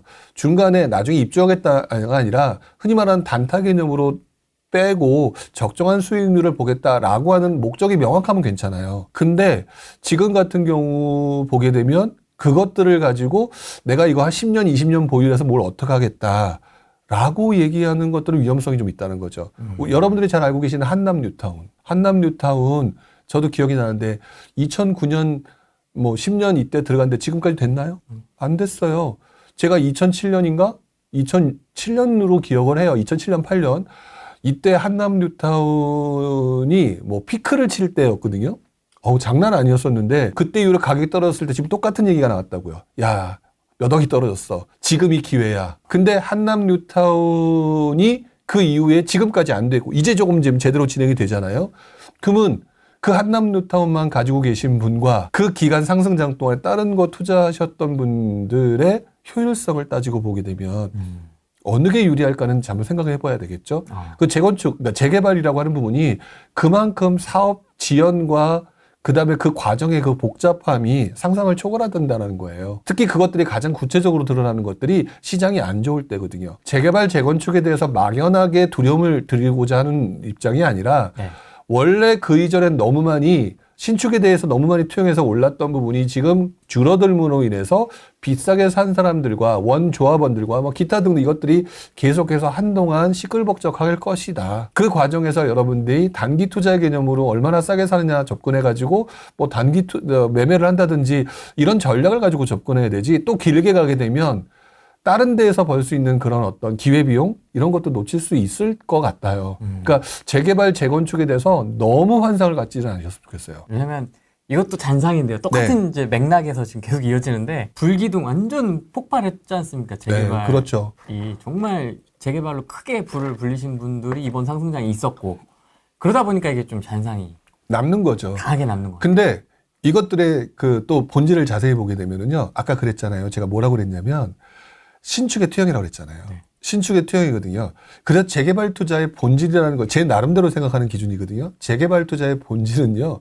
지금 재개발 가격이 떨어졌기 때문에 들어간다 안 들어간다는 건 내가 지금 사야 되느냐 말아야 되는 거에 포커스를 맞추고 있는 거잖아요. 제가 사야 되느냐 말아야 되느냐는 관심 없고요. 저는. 재개발이 뭘까? 신축의 투영이다. 하지만 너 같으면 신축 살래? 아니면 투영된 아직 집 안 된 재개발을 살래? 라고 한다면 제일 먼저 뭐부터 사겠어요? 신축부터 사겠죠? 제일 좋은 거. 제일 좋은 지금 당장 들어가 살 수 있는 또는 앞으로 되는 신축이 될 게 재개발은 불확실성이 높은데 불확실성이 없는 게 뭐겠어요? 분양권이거든요. 분양권. 그래서 상승장 때 자세히 보시게 되면 신축이 먼저 오르고요. 분양권이 피가 붙고요. 그리고 제일 마지막에 재개발, 재건축이 붙어요. 그 중에서도 재건축이 또 먼저예요. 이런 과정들이 있는 게 사람들이 그걸 보면서 느끼는 그 감정의 투영이거든요. 되게 웃긴다. 진짜 신기하다. 그래서 저는 재개발 투자는 아주 심플하게 접근합니다. 지금 머리 복잡해 안 해. 저의 경우니까 모든 게 맞다라는 건 아니에요. 네. 재개발 복잡해 안 해. 떨어지고 있어. 뭐 신축에 투영하다가 지금 그게 깨졌으니까 그렇지. 그럼 언제 다시 정부가 시장의 판을 만들어주고 서울, 그러니까 A급의 입지의 분위기가 달아오르거나 분양권 청약시장이 뒤집어지는 상황이 만들어지면 남들 먼저 그럼 이제 판이 벌어지니까 그 다음으로 어디 흘러간다? 재개발로 흘러간다. 그러면 나는 재개발에 지금 들어간다. 이렇게 아주 심플하게 가요. 복잡하게 배울 것도 없어요. 저는 그건데 여러분들은 지금 당장 내가 투자를 해야 되니까 네. 사야 되는데 라고 먼저 사랑에 빠지시고 질문을 한단 말이에요. 저는 부동산은 철저하게 사랑에 안 빠져요. 사랑에 빠졌다가 죽을 뻔했기 때문에. 그렇습니까? 여러 번 말씀을 드렸던 것 같아요. 부동산 사가지고 돈 버는 거에 사랑을 빠지다 보니까 완전히 돌아버리는 거죠. 그러다가 타이밍 못 맞춰가지고 망가진 거니까 다쳐고 막 그래 보던 거니까 부동산을 철저하게 네. 업무적으로 대하자. 사무적으로. 사무적으로 대하자. 이렇게 된 것 같아요. 열 손가락 중에서 이렇게 좀 특별히. 그래도 먼저 경험한 사람 입장에서 생각해 보게 되면요. 내 자식은 너무 안타깝잖아요. 부동산은요. 팔고 나면 아무 생각 안 나요. 팔기 전까지는 진짜 이쁜 내 새끼거든요. 팔다리도 잘라줘야 될 것 같은 내 새끼인데 부동산은 팔고 나면 철저하게 남이라는 거는 경험해 보시면 알아요. 쳐다도 안 봐요. 그렇기 때문에 지금은 아예 심플하게 제 자식이 아니라고 생각해요. 제가 강의를 잘 안 하는데 제가 1년에 딱 2번 해요. 그냥 상반기, 하반기. 그거밖에 안 하십니까? 예. 제가 언제 뭐 강의 어디 막 돌아다니면서 하는 거는 언제부턴가 거의 없었을 거예요. 근데 제가 지금 정규 강의를 뭐 저는 항상 가치 투자만이라는 용어를 쓰고 있는데 그 강의를 상반기하고 하반기 하거든요. 네. 근데 이제 올해 같은 경우는 지금 접수 중이에요. 혹시 관심 있는 분들은 시장의 큰 흐름에 대해서 제대로 배우고 싶다. 너무 큰 기대는 하지 마시고요. 왜냐면 이게 네. 예를 들어서 이걸 듣고 난 뒤에 투자를 해야겠다. 오지 마시고요.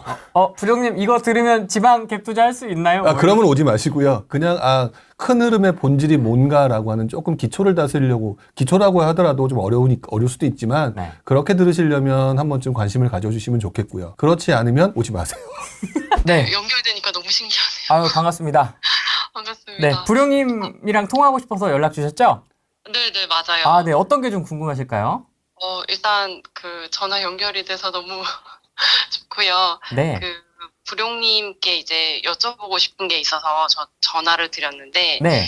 이제 사실 저는 지난 상승장에 이렇게 소위 말하는 주택이 없는 상황에서 이제 상승장에서 이제 아파트가 올라가는 걸 보고 되게 좀 절망을 되게 많이 했었어요. 예. 하다가 이제 최근에 이제 유튜브 보면서 이제 공부를 좀 하고 있는데, 그러면서 이제 제가 원하는 지역에 이제 돌아다니다가 보니, 네. 이 아파트마다 이제 보니까 똑같은 지역에 있는데 바로 옆에 아파트랑 이렇게 전에 고점 올라갔던 게 막 2억씩 차이가 나고 3억씩 차이가 나고 이러더라고요. 네. 그래서 이제 그 부분에 이제 부동산 사장님한테 가서 그걸 물어봤더니, 네. 이제 해당 아파트가 더 2억, 3억이 더 비쌌던 아파트는 거기가 리모델링 이슈가 있어서 그만큼 더 올랐다 이렇게 얘기를 하시더라고요. 근데 네. 사실 아까 이제 재건축 재개발 시장 이제 부령님께서 얘기해 주셨지만 리모델링 시장도 말은 이렇게 있지만 사실상 그게 실현되기가 어려울 것 같은데 그 아파트를 두 개의 그러니까 리모델링 이슈가 있는 것과 없는 것의 아파트의 가치를 제가 어떻게 봐야 될지 그래서 제 집을 좀 마련하고 싶은데 어느 걸 더 우선 가치로 좀 둬야 될지 그게 좀 궁금하더라고요. 위치는 거의 비슷합니다. 뭐 지역이 초등학교나- 어디세요? 지역이 어디입니까? 지역은 성동구입니다. 성동구. 성동구의 지역명 말씀드려도 되나요? 그냥 지역 정도만 얘기해 주시면 동네. 되죠. 네. 성동구 행당역 쪽입니다. 네, 행당역 쪽. 질문 너무 좋습니다. 감사합니다. 일단 질문을 보니까 네. 그 리모델링 아파트에 관심이 있는 거로 느낌이 오거든요. 맞나요? 이왕이면 조금 호재가 있는 아파트를 지금 사면 네. 나중에 상승장에 좀 그런 호재가 작용하지 않을까 해서 이왕에 제 집 마련이지만 네. 좀 그런 호재가 있는 걸로 선택을 하고 싶어서 거기를 조금 관심 있게 보고 있었거든요. 그러면 제가 반대로 한번 질문을 먼저 드려볼게요. 네. 뭐라고 질문을 던지고 싶으냐면 네. 지금 성동구 행당동에 있는 아파트가 네. 뭐 얼마인지는 모르겠지만 리모델링 호재에 있는 아파트가 15억이라고 해보고요. 네. 그 옆에 있는 아파트가 13억이라고 한번 해볼게요. 네네. 예. 그런데 지금 본인이 가지고 있는 돈으로 네네. 가지고 있는 돈으로 13억에 투자하는 게 적정하다고 보세요? 15억에 투자하는 게 적정하다고 보세요? 스스로. 13억이 더 적정하다고는 생각되는데 네. 그게 전고점이 그렇게 차이가 났고 지금 가격은 오히려 네. 리모델링 있는 아파트는 리모델링 없는 이슈가 없는 아파트보다 한 1억 정도가 싸더라고요. 그게 바로 포인트거든요. 네네. 뭐냐면 지금 무엇을 기준으로 봐야 되냐면은요. 호재라고 하는 거는요. 네. 여러분들이 나한테 언젠가 돈을 벌 수 있는 기회라는 거예요. 네네. 근데 돈을 벌 수 있는 기회를 생각하고 누군가는 분명히 추격 매수를 했기 때문에 2억이나 더 올라가는 오버런을 한 거거든요. 네네. 그 지역의 행당동이든 뭐 그 성동구 내에서 네. 오버런을 했는데 오버런을 한 사람 중에서는 적정한 돈을 가지고 들어오신 분이 있는가 하면은 영끌에서 돈 벌겠다라고 추격 매수를 한 분들이 있었을 거예요. 네네. 그러다가 지금 시장이 꺾임으로 인해서 속된 말로 무너지신 분이 가격대를 떨어뜨려서 내놓는 것들이 발생한다는 거죠. 그렇다면은 지금 리모델링이 되냐 안 되냐 하는 별로 중요한 게 아니에요. 제가 볼 때는. 네네. 왜 그런 줄 아세요? 리모델링이 됐다 안 됐다라고 하는 부분은 즉 신축에 대한 그 투영 현상이 발생된 거거든요. 네네. 그리고 이 현상은 앞으로 모든 사람한테 똑같이 나타날 거예요. 네네. 나중에 새로 들어올 때. 근데 가격은 지금 뭐가 더 싸다고요? 리모델링이 있는 아파트가 더 더 싼 거죠. 네. 예, 더 싼 이유가 아마도 오버런 했다가 지금 힘든 사람이 던졌던 매물들이 거래가 된 가격이거나 그분들이 내는 물건이라는 거죠. 그렇다면 그 물건들을 내가 잡는 순간 그게 올라갈 수도 있고 안 올라갈 수도 있어요. 중요한 거는. 근데 다시 한번 시장이 괜찮잖아요? 그러면 이 리모델링을 그 아파트에 살고 있는 사람 입장에서는 그 리모델링을 계속 유지하려고 할까요? 말려고 할까요? 하려고 하겠죠? 네. 그러면 그 시장의 호재가 다시 한번 시장 분위기에 맞물려 타게 되면은요, 그 리모델링 호재는 또 다시 엄청난 호재로 바뀌게 될 거예요. 그러면 그 시점에 대해서는 본인은 1억이나 싸게 주고 샀기 때문에 네. 매도 시점만 고려만 잘하면 돼요. 그렇게 가야 되는 건데 빨리 해서 빨리 해야 되기 때문에 질문들을 뭐라고 하시냐면 저한테 뭐라고 하시냐면 이렇게 하세요. 이거 지금 사야 되는 게 좋나요? 그리고 언제 팔아야 되나요? 이렇게 질문들을 한단 말이죠. 저는 무당이 아니기 때문에 그건 모르겠고 네. 중요한 거는 싸게 사서 비싸게 판다의 개념이거든요. 네. 지금 말씀해 주신 이 내용을 근거로 해서 어디든지 호재가 발생하게 되면 누군가가 몰려들고 추격 매수자가 발생하고 오버런을 하게 되면서 나중에 영끌했던 사람이 무너지는 사례는 어느 동네든지 발생합니다. 그래서 그런 물건들을 사서 나는 여유가 있게 가만히 있다가 다시 그런 호재가 붙을 때 그래? 하고 넘겨두게 되면 그것들이 내 수익인 거고요. 여기에 리모델링이 생각보다 빨리 돼가지고 신축이 돼서 올라가는 건 덤이에요. 다들 덤까지 아예 다 날로 먹으려고 드니까 문제가 되는 건데 네네. 모든 것은 싸게 사서 비싸게 판다의 원리로 접근하게 되면 그게 리모델링이 되냐 안 되냐라고 해서 무엇을 자꾸 맞추려고 하지 말아야 되는 거고요. 지금 제가 말한 대로 접근하는 게 가장 심플한 방법이고 더더구나 큰 문제가 없는 게 지금 성동구라고 하는 그 지역이 A급, B급, C급 중에서 전반적으로 보게 되면 A급 지역이에요. 수요가 무궁무진한 지역이라고요. 그렇기 때문에 고민하실 이유가 하나도 없습니다. 되게 그 부분이 엄청 헷갈려가지고 제가 좀 잘못 보고 있는 건가 아니면은 다른 사람들이 더 선택하는 저 아파트를 1억이라도 더 비싸게 주고 사는 게 맞나 이렇게 생각을 했는데 명쾌한 답변을 주셔서 너무 감사합니다. 뭐든지 싸게 사서 비싸게 판다라고 하는 그 원칙에 본인의 행동을 맞추시면 실수할 일이 없어요. 그것들을 갖다 이 아파트가 좋나요? 언제 팔아야 되나요? 아무 생각 없이 접근하니까 문제가 되는 거지. 일단 지역적으로 A급, 그 다음에 주변에 비해서 상대적으로 더 싸다라고 그랬죠? 설사 시장이 안 좋아가지고 그 아파트 가격이 또 떨어졌어요. 1,000만 원이 떨어졌어요. 그래도 난 손해가 아니에요. 그렇기 때문에 나는 바닥을 찍고 그 다음에 올라갈 일만 남은 거기 때문에 시간만 기다릴 줄 알고 거기서 실거주만 제대로 하고만 있으면 이거는 100% 승리하는 싸움이라고요. 이런 것들이 익숙해지게 되면 나중에 투자나 또 지역 이동에 있어서 계속 이것만 반복해만 해도 10년 정도 지나면 꽤 많은 수익률이 나오실 거예요. 너무 감사합니다. 선생님 고민을 되게 많이 해보신 것 같아요. 투자 경험이 있진 않으신 것. 전혀 없어요. 저는 그럼에도 지금 불구하고 리모델링까지 이런 식으로 지금 질문을 한다는 것 자체가 고민을 많이 해보신 흔적이 나오거든요. 그 지역을 되게 살고 싶어가지고 되게 많이 가기도 가고 이제 계속 이제 보고 있었거든요. 네. 그래서 너무 그 부분이 너무 헷갈리고 너무 궁금해서 이제 너무 좋은 기회로 통화를 하게 돼서 영광입니다. 일단 리모델링이라고 하는 부분들을 질문하면서 사실 좀 이렇게 질문하시는 분들 오래간만에 봤어요. 되게 좋네요. 네. 근데 다들 뭐라고 하냐면 가장 대표적으로 질문 많이 하시는 게 3번이 리모델링 한다고 한다는데 될까요? 이런 식의 질문을 한다는 거죠. 근데 저는 이렇게 말씀을 드리거든요. 리모델링이든 뭐든 그게 무슨 상관이 있나요? 그게 호재일 텐데 그 동네에. 싸게만 사면 되는 게 아닌가요? 라는 표현을 쓰거든요. 네. 이것들이 이제 여러 번 투자하면서 느꼈던 경험이기 때문에 너무 리모델링 이슈에 대해서 되냐 안 되냐에 접근을 하지 않는 경우를 오래간만에 본 것 같아요. 그게 오히려 더 정확하게 시장과 판단하는 데 도움이 될 거라고 생각이 들어요. 질문, 답변 둘 다 좋네요. 왜냐면 제가 질문을 준비하지 못했던 건데 이분이 생각을 해서 질문을 해주셔가지고. 그렇죠. 네, 뭐 사요 마요 이런 거 질문이 아니라서 너무 좋네요. 그러니까 제가 갑자기 이 얘기를 하니까 옛날 생각났는데 네. 이렇게 사요 마요라는 질문했다가 제가 유튜브에서 질문이 틀렸어요라고 얘기를 한 적이 있어요. 지금도 가끔 하고 저랑 이제 저희 스터디원들이라든지 아니면 기타 다른 분들 같이 이제 저랑 제가 운영하는 기타반 이쪽 멤버들이 이제 알아서 누군가 이렇게 유튜브에서 하잖아요. 그러면 우리 회원분들이 질문이 틀린 것 같아요. 뭐 이렇게 써요. 근데 질문이 틀렸어라고 얘기를 한 게 제가 아마 2019년, 20년 요때부터 했었는데 네. 그때 반응이 너무 심각했어요. 지가 뭔데 나한테 질문이 틀렸다 말을 하느냐. 그래서 되게 놀랬던 적이 있었거든요. 네, 네. 근데 지금까지도 변함은 없는 것 같아요. 질문을 자꾸 돈을 벌고 그것들을 어떤 기술을 응용하느냐에 자꾸만 포커스를 맞추게 되면 시장의 변화를 인지를 못한다. 그러면 시장의 변화에 대응하는 방법을 잘 판단을 못한다. 지금도 리모델링 이슈 중에 거의 대다수의 질문은요. 특히 이제 제일 많았던 게 3번이었거든요. 3번 리모델링 한다고 하는데 요즘에 또 다시 재건축 얘기가 될까요?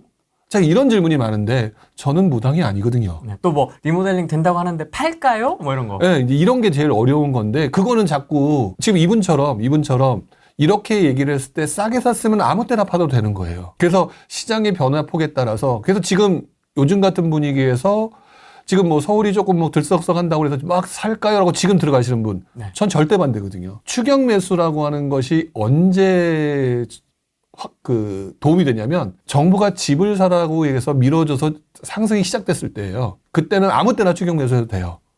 근데 그 나머지는 추경 매수는 별로 좋지 않아요. 그러니까 그런 식으로 조금 기준을 좀 스스로 좀 많이 잡고 그렇게 해 나가셨으면 좋겠다라는 바람이 있죠, 항상. 그런 질문도 많이 받으실 것 같은데, 아니 부령님 좋은 거 알겠는데 나는 좀 빨리 좀 가고 싶다. 나는 급해 지금 당장 사야 돼. 이러시는 분들은 없어. 나 공부할 시간은 없고 내 일 바빠 죽겠는데 지금 그렇게 막 시장을 지켜보면서 막 계속 몸 담그면서 공부하기가 쉽지가 않다. 나는 좀 몇 개 찍어달라 뭐 이런 좀 무리한 요구를 하시는 분들도 있을 거예요. 있죠. 있고 그래서 제가 여러분들을 뭐 대부분 아시겠지만 제가 상담한다는 얘기를 컨설팅 한다는 얘기를 들어본 적이 없으시잖아요.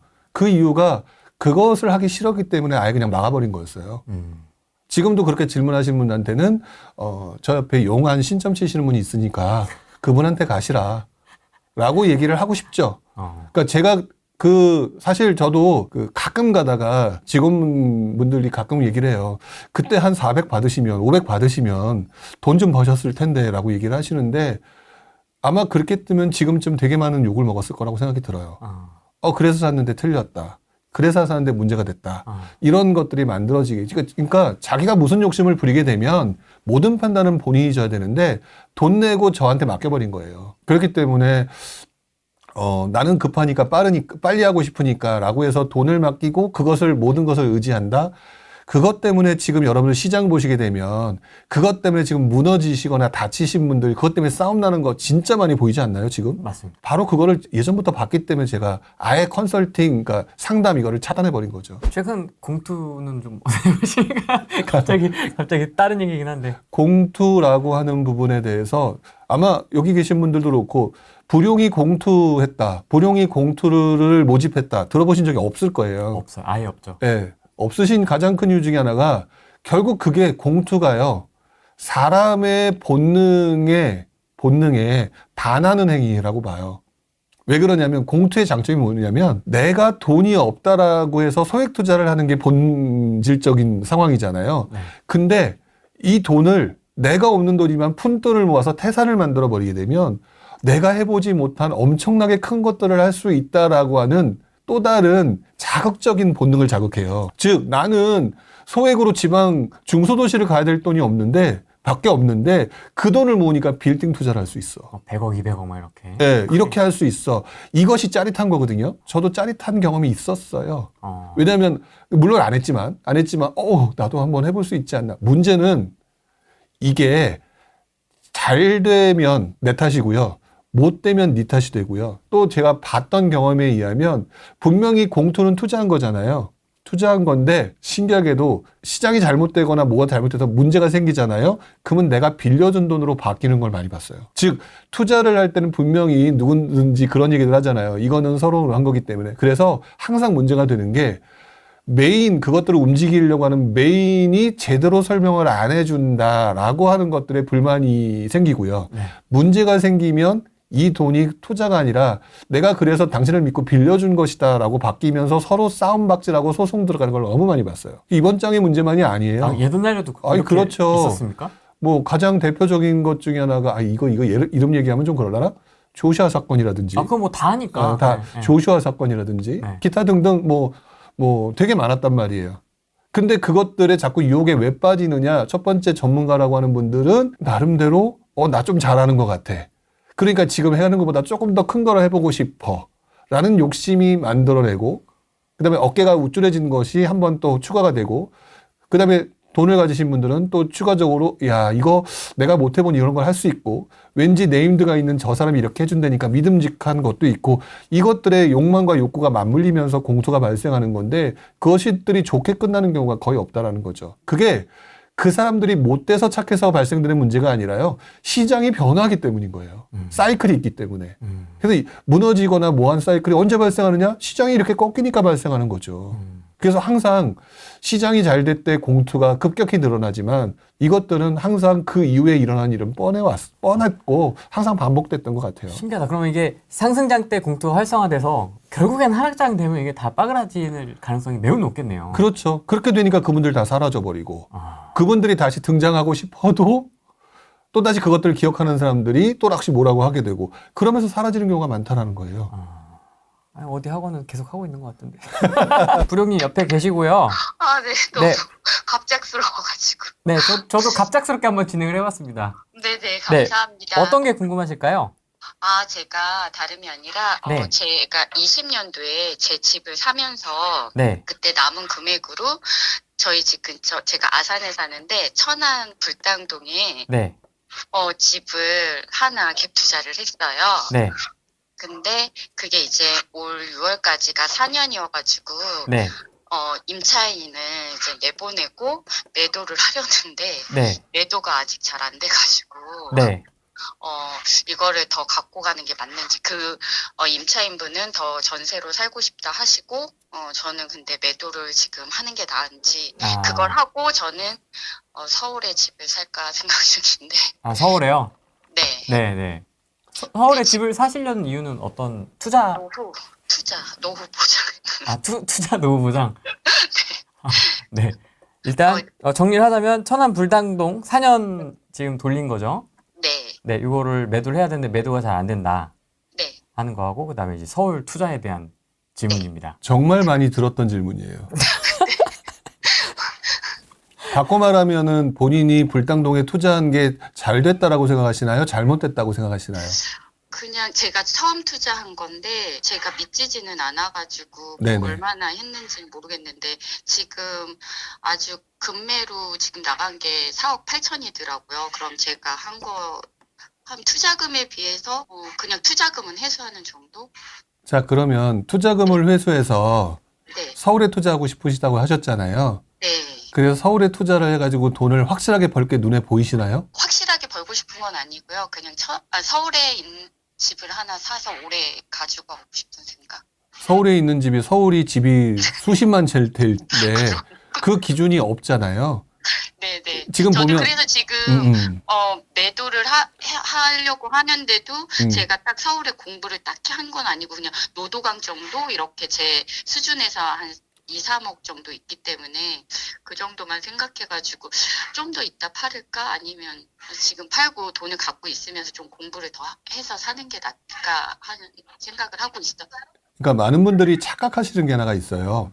네. 뭐가 가장 많이 착각하냐면 네. 내가 이것을 팔고 다음번에 살 것들은 항상 해피엔딩으로 끝날 것이다라고 착각들을 하세요. 문제는 서울에 있는 아파트가 어딘지는 몰라도 최소한 어느 지역에 어떻게 하겠다라고 하는 부분에 대한 기준이 없다면 해야 될 이유가 없다라고 생각이 들어요. 왜 그러냐면 지금 천안에 있는 물건들이 속된 말로 엄청나게 골치를 막 해서 내가 막 옆에서 막 지금 역전세 때문에 미치고 막 난리가 났다라고 한다면 나를 계속 괴롭히는 거니까 걔를 갖다가 빨리 제거를 해야 되는 입장일 거거든요. 근데 그런 입장은 아닌 것 같아요.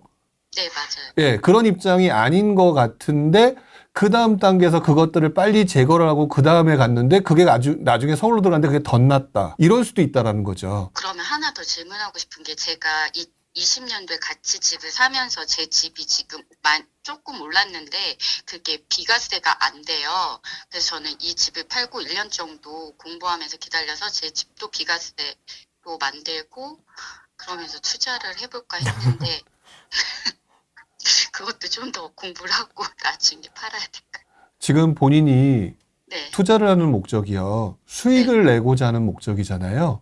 네, 그 수익을 내고자 하는 건데 질문 속에서 들리는 것들은 네. 그것들을 난 이렇게 하겠다, 이렇게 하면 좋을 것 같다라고 하는 약간 좀 이렇게 생각을 해서 뭔가 얘기하는 질문이라기보다는 이렇게도 해보고 저렇게 해보고 그냥 막 이렇게 막 돌려서 막 이것도 해보고 저것도 해보고 이렇게 얘기를 하는 것 같아요. 네, 맞아요. 근데 수익의 극대화는 네, 싸게 사서 비싸게 판다는 표현을 제가 썼었죠.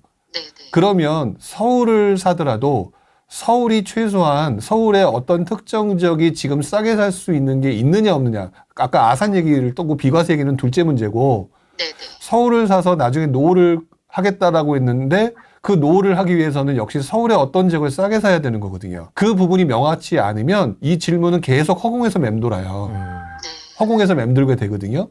그렇게 되면은 일단 먼저 서울이라고 하는 지역에서 나름대로 다음번에 또 저랑 또 통화를 하거나 우연히 대화를 할 기회가 있을지 모르겠지만 내가 이 지역을 보는 아까 행당동에 어떤 아파트 얘기가 있었잖아요. 네네. 그것처럼 명확하게 이런 부분이 있어야 답이 나올 수가 있어요. 그렇기 때문에 조금 두루뭉술하고요. 지금 다들 얘기를 하면서 서울에 투자를 해야 된다. 하지만 오늘 제가 무슨 말을 더 많이 했냐면 서울의 신축과 서울의 서울을 사야 된다라는 얘기가 아니라 사람들의 심리가 바뀌어가고 있는 것도 좀 보인다라고 얘기했단 말이죠. 그러면 막말로 경기도가 또 어떻게 해서 유리할 수 있는 상황이기도 해요. 그런데도 지금 여러분들이 그 생각을 가지고 있다는 건 서울이 좋다. 근데 서울이 좋은 데가 노도광이다.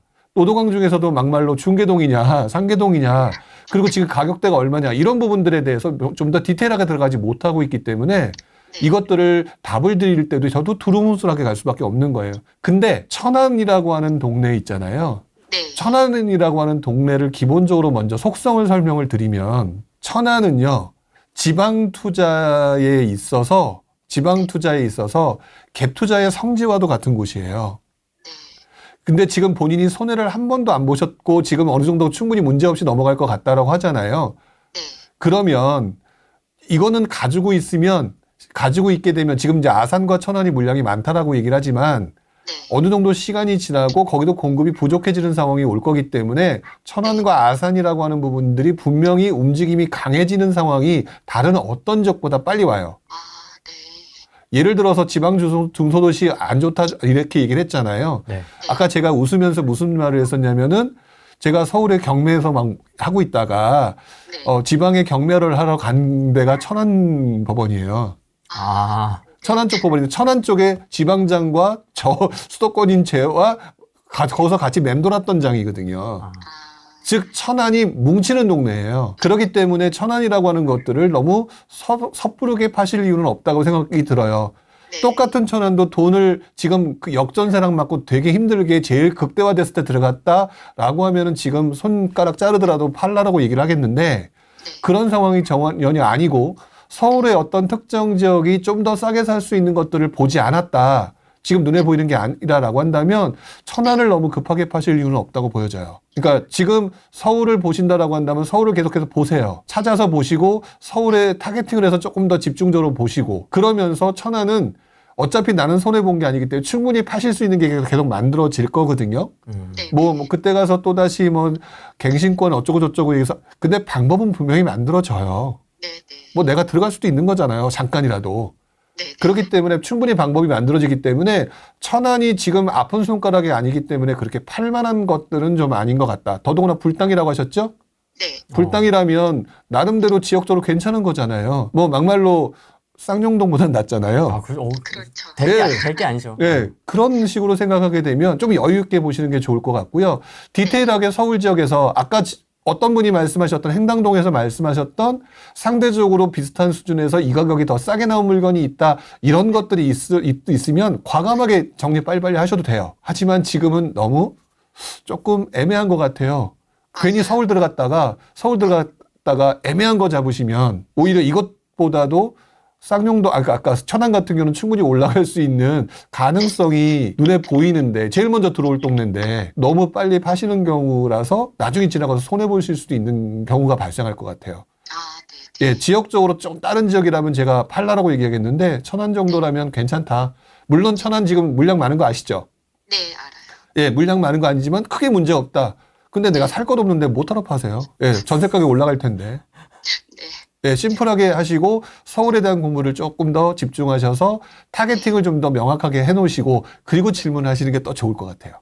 네, 저도 갑작스럽게 전화 될까 하고 안 될 줄 알고 했다가 옆에 일하다가 갑자기 받아가지고 저도 막 정리가 안 되고 그랬는데 그래도 잘 설명해 주시고 저도 좀 더 공부하고 해보겠습니다. 감사합니다. 네, 선생님 그러면 공부는 어떻게 하셨어요?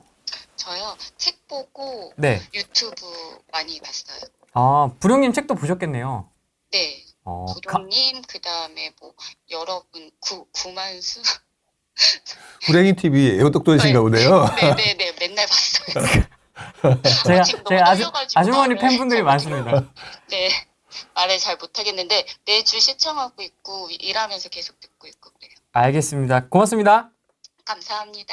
네. 일반적인 얘기를 하게 되면 노원구 좋죠. 노원구 하세요. 라고 얘기를 하겠는데 네. 이분한테 이렇게 얘기를 하는 이유는 이분이 한 번 더 타겟팅을 하고 조금 더 깊숙이 들어갈 볼 필요가 있을 것 같아요. 노원구 괜찮은데 노원구 최근에 올랐죠. 올랐다는 얘기가 나오잖아요. 네.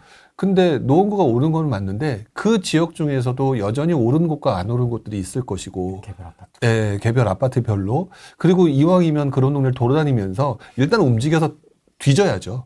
찾아봐야죠. 그것들이 없는 상태에서 하면은 예를 들어서 이런 경우예요. 만약에 내가 안 샀어. 그리고 저한테 질문했어. 근데 제가 두루뭉술하게 노원구 좋다고 했어. 그럼 노원구 갔는데 좀 싸게 살 걸 찾는 게 아니라 쭉 보니까 그냥 그럭저럭 괜찮네. 그리고 아무거나 딱 샀어. 그랬는데 분위기가 그냥 그저로 해서 그냥 계속 그 상태로 유지가 돼. 이런 경우가 발생될 수 있다는 거죠. 근데 진짜 통화를 해보니까 네. 진짜 이게 잔상이 강하게 다들 남아 계신 것 같아요. 그렇죠. 서울이 답이다 결국에는 이제. 그러니까 지금 질문 속에서도 그래서 서울 가면 될 것이다라는 너무 막연함으로 간다는 거죠. 물론 서울이 잘못됐다는 게 아니에요. 이분들이 가지고 있는 생각 자체가 다 직전에 오랜 기간 동안 한 10년 정도 됐던 그 잔상들이 서울이다라고 얘기하는데 저는 지금 생각해 보면서 제가 이제 98년부터 지금까지 상황에서 보게 되면 너무너무 재밌는 게요. 가장 대표적인 똘똘한 한 채. 똘똘한 한 채라고 하는 그 뭐라 그럴까? 강도? 그게 2000년대 초반에는 중대형 아파트였단 말이에요. 네. 사회적인 분위기 때문에. 이번에는 서울인 거예요. 그 다음에 중대형 아파트가 다 폭망을 했어요. 네. 그러다가 어느 순간에는 사람들이 돈 없고 그러니까 중소형 아파트로 가네? 더더구나 갭 투자가 유행하니까 중소형 아파트의 인기가 급격히 올라가네? 그래서 제가 2017년에 썼던 제 첫 번째 책, 부동산 투자 이렇게 쉬웠어. 그 내용을 자세히 보시게 되면 꼭 중대형이나 중소형이나 무엇을 사야 되는 게 맞지 않다라는 글을 썼던 이유가 그 당시에 여러분들의 대세는 중소형 아파트였단 말이에요. 이게 계속해서 바뀌는데 자꾸 그런 잔상이 남아서 과거의 사례를 미래까지 투영시키는 경우가 너무 많아요. 그래서 지금 제가 보면서 가장 안타까워했던 분들이 누구냐면 이 당시에 재개발 아파트의 조합원들의 당시 분들을 자세히 보시게 되면 지금 예를 들어 재개발 아파트 조합원이고 이제 평형 신청해야 돼. 그러면 대다수의 사람들은 30평대 신청할 거 아니에요. 네. 그 당시에 대다수의 분위기가 59형을 신청했어요. 왜? 당시 중소형 아파트가 인기가 있다 보니까 중소형 아파트를 사면 돈을 번다라는 잔상이 남아서 그런 행위를 했단 말이죠. 그리고 이번 장 들어와서 30평대가 미친 듯이 오르니까 후회하시는 분이 얼마나 많았는데요. 과연 그것들을 알고 계시는지 모르겠어요. 그러니까 디테일하게 공부를 해야 된다면 되게 답답할 거예요. 그래서 부동산은요, 놀면서 해야 돼요. 뭐, 어느 곳에서는 뭐, 가지고 밤새워서 뭐 이것도 하고 저것도 하고 되게 보고서. 각 잡고. 네, 막 각 잡고 이게 다 쓸데없는 짓이에요. 몇만 보를 하루에 걸어야 되고. 그거 왜 걸어요? 무릎 다치게. 뭐 써야 되고, 뭐 보고서 써야 되고 막. 아니, 뭐 그런 거는 처음에 자기 자신의 그 마음가짐을 다스릴 때 되게 중요한 부분이죠. 근데 제가 제일 저희 쪽 그 스터디 분들한테 제일 오면서 하는 거 금지하는 게 있어요. 뭐요? 스터디하거나 임장 보고서 쓸 때 절대 금지. 인구 이동 같은 거 적지 마라. 일자리 적지 마라. 학구는 조금만 적어라. 교통호재 적지 마라. 교통호재 중요한 거 아닙니까? 중요한 거는 맞는데요. 네. 본질에서 벗어난 것에 다들 빠져버려요. 교통호재가 좋은데 제가 강의하거나 가끔 얘기를 할 때 여러분들이 멍청한 짓을 했던 그 사례를 가끔 얘기하는 게 네. 2019년도에 호메실지구 예비 타당성 조사 통과 2019년도 하반기였을 거예요. 네. 그때 보면 예비 타당성 통과는 한마디로 말하면 아우 한번 고려해 볼게 라고 얘기하는 건데 그리고 난 다음에 일주일 만에 2억 올랐어요. 네. 실제로 땅도 안 팠는데 네. 그랬는데 2011년인가요? 13년인가 정확히 연도는 모르겠지만 신분당선 통과 그 완전 개통했을 때 관교에서 수지 엄청나게 교통호재가 좋아진 거잖아요. 안 올랐어요. 왜? 그때는 침체장이었거든. 이 교통호재라고 하는 거는도요. 그 시대적인 사이클 분위기와 그 시대의 사람들의 관심도에 따라서 그 호재의 폭발성은 달라져요. 그렇기 때문에 그 폭발성을 가지고 쓸데없이 과도한 기대를 않게 하기 위해서 저는 그 동네를 볼 때 사람들이 어디를 선호하고 어떻게 움직이는지 동선에 대해서 되게 중요시 여기거든요. 그렇기 때문에 괜히 쓸데없는 일자리, 서울은 다 일자리인데 왜 서울 조사하는데 일자리를 뒤지고요. 수도권 할 때 왜 일자리를 뒤져요. 쓸데없는 짓이죠. 그러니까 그다음에 인구 이동 뻔하잖아요. 노원구에서 밀려나면 의정부 갈 테고 의정부 가기 싫은 사람들은 남양주 갈 테고 당연히 하는 건데 왜 그거 자꾸 쓰냐고요. 그거 보고소용이지. 그런 짓 하지 말자는 거예요. 그러니까 그런 거는 별 의미가 없는데 그것이 엄청나게 도움이 되는 것처럼 지금 뭔가 잘못 알려져 있어요. 저희 쪽 스터디원들이 처음에 그래서 조금 당혹스러워 했던 것 같은 느낌은 있어요. 갑자기 그걸로 장수 채웠는데 저쪽 동네에서는 막 그거 꽉꽉 채웠는데 여기 오니까 그거 하지 말라 그러니까 하지 말라네? 채울 게 없는 거지. 중요한 거는 자신을 위해서 공부하는 건 좋은 건데요. 그것들이 만드는 게 중요한 게 아니라 뭐 만들고 난 다음에 그것들을 내 머릿속에 넣고 그것들을 개념화시키는 것들은 되게 중요한 부분이지만 그것들이 반복되는 작업으로 계속 이어지는 거는 저는 반대하는 입장이에요. 별로 도움 안 돼요. 저도 역시 예전에 되게 교통호재 책 쓸 때요. 교통호재 쓰면 여러분들 정말 좋아해요. 왜? 이거 하면 돈 벌 것 같거든. 근데 교통호재도 그때그때 달라진다는 거는 경험치로 느끼는 거예요. 그래서 교통호재라든지 기타 그런 것들 학군도 자세히 보시게 되면 학군지 가라고 그러잖아요. 학군지 원래 비싸요. 다들 알고 있기 때문에 그 학군지 가려고 해서 비싸요. 옆에 있는 집보다. 중요한 거는 학군지를 가는 게 중요한 게 아니라 그 학군지에 그 비싼 가격이 형성됐다가 어떤 이유로 인해서 가격이 싸게 나왔을 때 그걸 잡느냐 안 잡느냐예요. 타이밍이에요.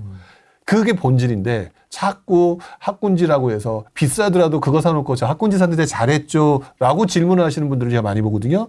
난감해요. 비싸게 사놓고 어떡하란 말이야 나보고. 이런 느낌들을 갖는단 말이죠. 실제로 그렇게 답변하세요? 속으로 하죠. 특히 상승장 때는 속으로 했죠. 되게 위험하니까. 뭐라고 하실 거 아니에요. 눈으로만 욕하면 하지 말아도 포함이 되니까요. 어떤 액션을 하면 좋을지. 일단 부동산 시장에 어떤 누구도 떠나지 말란 얘기를 드리고 싶어요. 투자를 하든 안 하든 간에 부동산 시장이라고 하는 동네가 내 옆주머니에서 계속 가끔가다 꺼내볼 수 있는 상황을 계속 만들어야 된다라는 말씀을 꼭 드리고 싶고요. 아까 초반부에도 얘기했지만 지금 여러분들이 스스로 개념을 찾기 너무너무 좋은 시장이거든요. 지금 그전에는 투자하기 바빴잖아요. 네. 돌아다니기 바빴잖아요.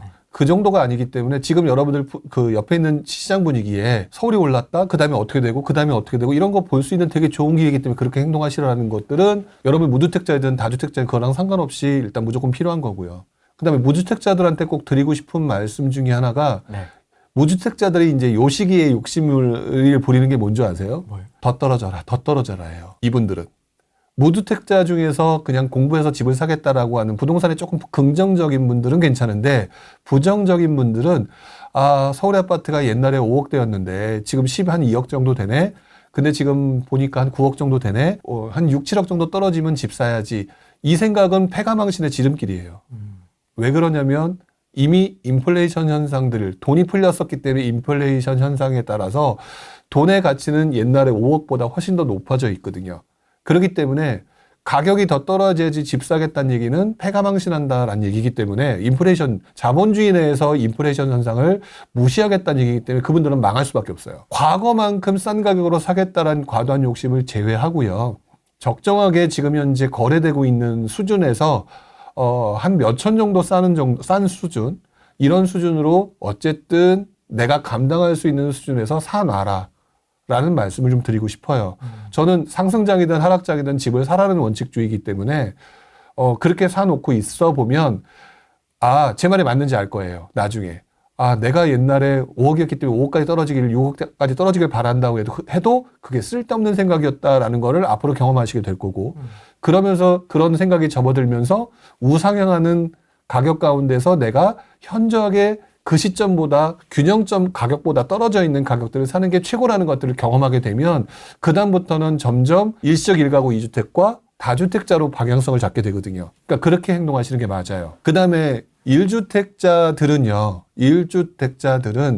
갈아타기를 통한 상급지로 들어가는 것들을 먼저 생각하실 거예요.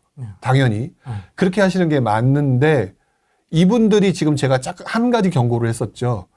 잔상이 남아있어서 무조건 상급지를 가야겠다는 생각들을 하시게 되는데 상급지도 너무 많이 올랐기 때문에 여러분들이 원하는 수준처럼 많이 올라가진 않을 거다. 올라가도.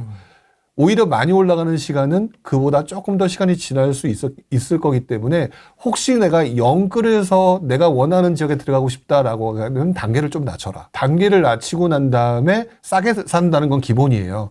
단계를 낮추고 난 다음에 어차피 본인 목표가 최고에 해당되는 강남에 들어간다라는 것들이 있다 하더라도 나이대를 생각하시고 앞으로 기회를 생각하시면 충분히 들어갈 수 있는 거니까 쓸데없이 영끌하지 마라. 영끌하는 순간 시장이 잠깐 나와 상관없는 대외 변수 때문에 흔들리게 되면 망가질 수 있다. 그러니까 단계를 좀 낮추시는 게 좋을 것 같다라는 생각을 가지고 상급지 이동을 택하시는 게 맞아요.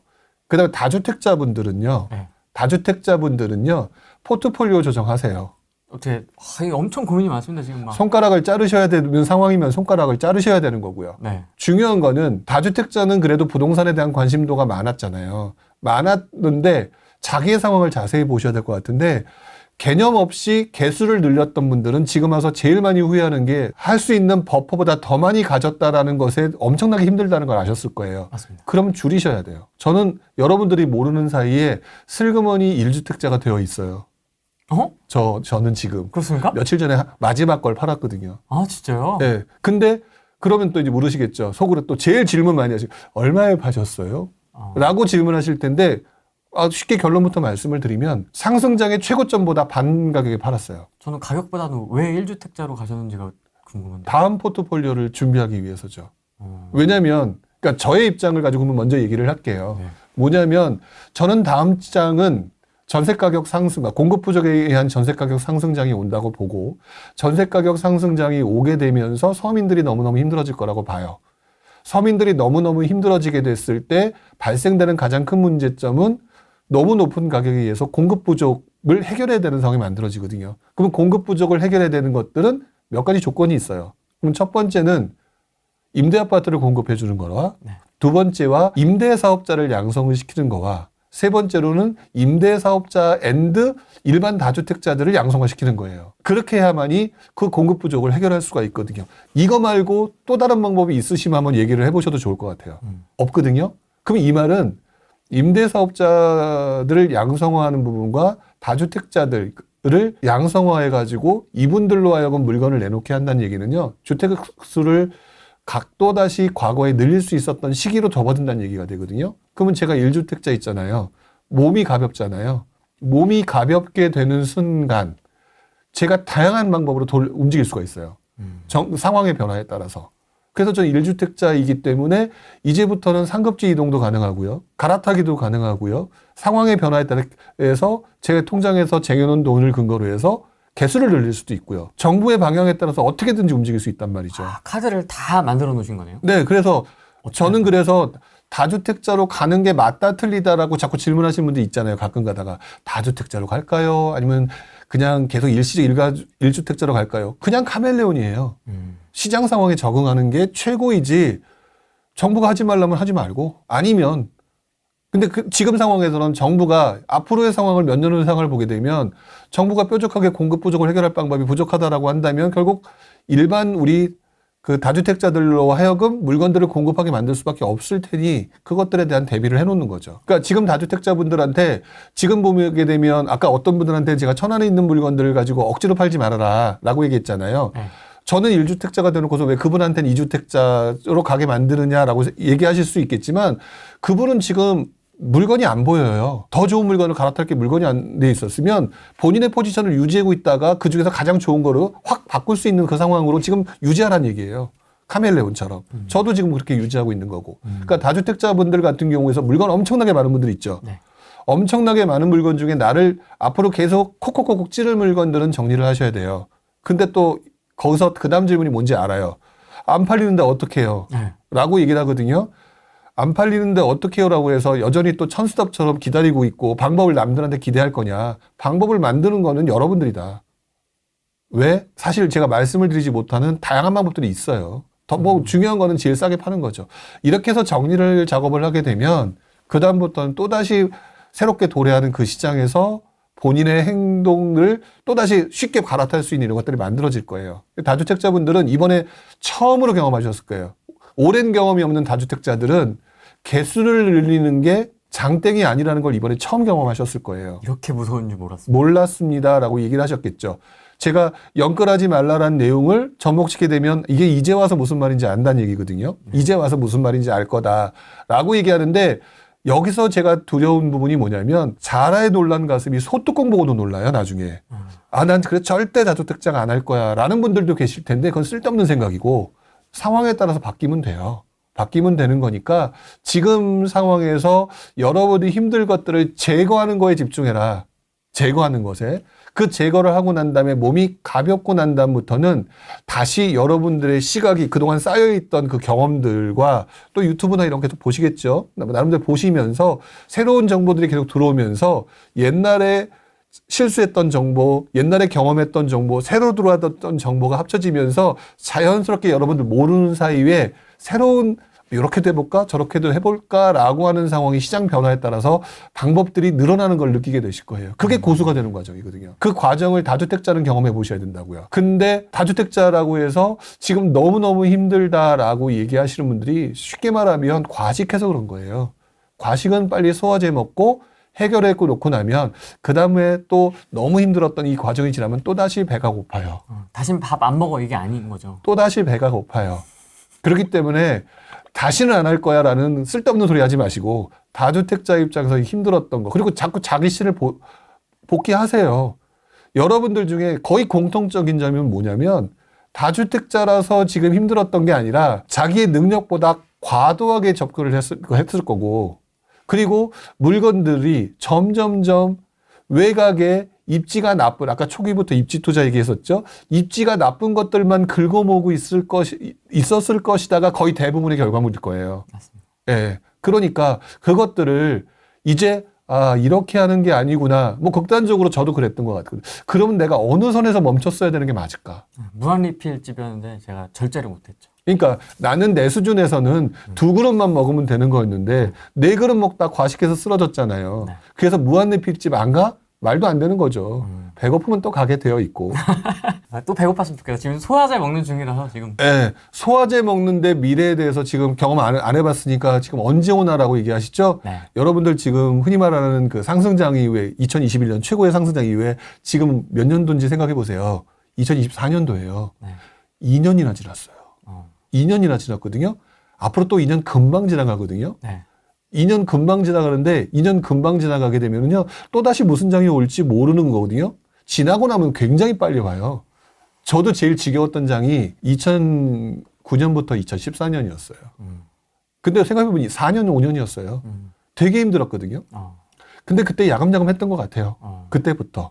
그러니까 그런 거 경험하고 나면 그다음부터는 되게 여유가 생겨요.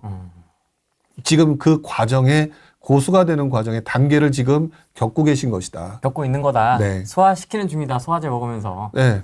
지금 소화제 먹고 있는데 왜 이렇게 다들 징징대고 있느냐? 더 먹으려고. 네? 더 먹으려고. 그러면 징징대지 말고 생각 바꾸시라. 요즘 보니까 뭐 텔레비에서 사고방식 뭐 아이브인가? 아이브의 장원영인가 해서 원형 사고방식 뭐 이런 게 있더라고요. 되게 긍정적인 사고방식이더라고요. 한번 찾아보세요. 뭐 쉽게 말하면 이런 것 같더라고요. 물 반 컵 남았는데 물 반 컵밖에 안 남았어가 아니라 반 컵이나 남았어. 되게 좋은 말이잖아요. 내일 죽을 거 아니잖아요. 얼마나 많이 남았는데. 더더구나 내가 이렇게 스트레스 받고 고생했잖아요. 와 이거 경험했어. 앞으로 5년, 10년 후에요. 아무 경험 없는 내 후배들 등장해요. 제가 맨날 잘하는 소리 중에 하나거든요. 지금 길거리에서 지금 역시 뭐 이렇게 그 젊은 친구들 술 한잔 먹고 이러면서 젊은 애들 막 놀죠? 네. 좀 있어 내 밥들이에요. 그 친구도 그런 경험 한단 말이에요. 제가 20여 년 전에 지금 60대, 70대들의 밥이었던 것처럼. 밥이란 표현이 좀 이상한가요? 얼른 밥들 들었으면 좋겠다. 빨리빨리. 무럭무럭 커서 빨리. 네, 직장 그렇게, 잡고. 예, 그렇게 들어와요. 그렇게 들어오기 때문에, 그래서 지금 젊은 분들한테 제가 그럼 되게 말 많이 하거든요. 네. 당신네들이 내 밥이었는지 몰라도 좀 있으면 당신네들 밥이 들어온다. 그러지 마라. 그게 세상 돌아가는, 그게 너무너무 이상한 소리예요라고 할지 몰라도 그게 냉정하게 보면 세상이 돌아가는 이치다. 이치죠, 그게. 이치다. 예. 이치죠. 그렇게 생각하면 되게 편해지실 거라고 하게 돼요. 아, 뭐 법륜 스님의 책이라든지 해민 스님의 책 읽는 것도 중요하지만 네. 자기 자신이 스스로 이런 긍정적인 생각을 해주는 거 그게 제일 좋지 않을까요? 알겠습니다. 아무튼 오늘 전화 통화까지 너무 감사드리고 네. 좀 신선하셨습니까, 여러분? 어떠셨는지 모르겠네요. 다음에 또 하게 되면 전화 통화를 이제 그때는 미리 좀 말씀을 드리고 네네. 비중을 조금 더 높여서 해보든지 뭐 그때 가면 또 상황이 또 좀 바뀌어 있을 테니까. 바뀌어 있겠죠. 네, 네. 그러면 또 아마 또 그에 대한 또 질문들이 아마 나오지 않을까 싶습니다. 네네. 오늘은 여기까지 하겠습니다. 고맙습니다. 안녕. 안녕 한번 해주세요. 안녕. 나중에 안녕. 또 봬요.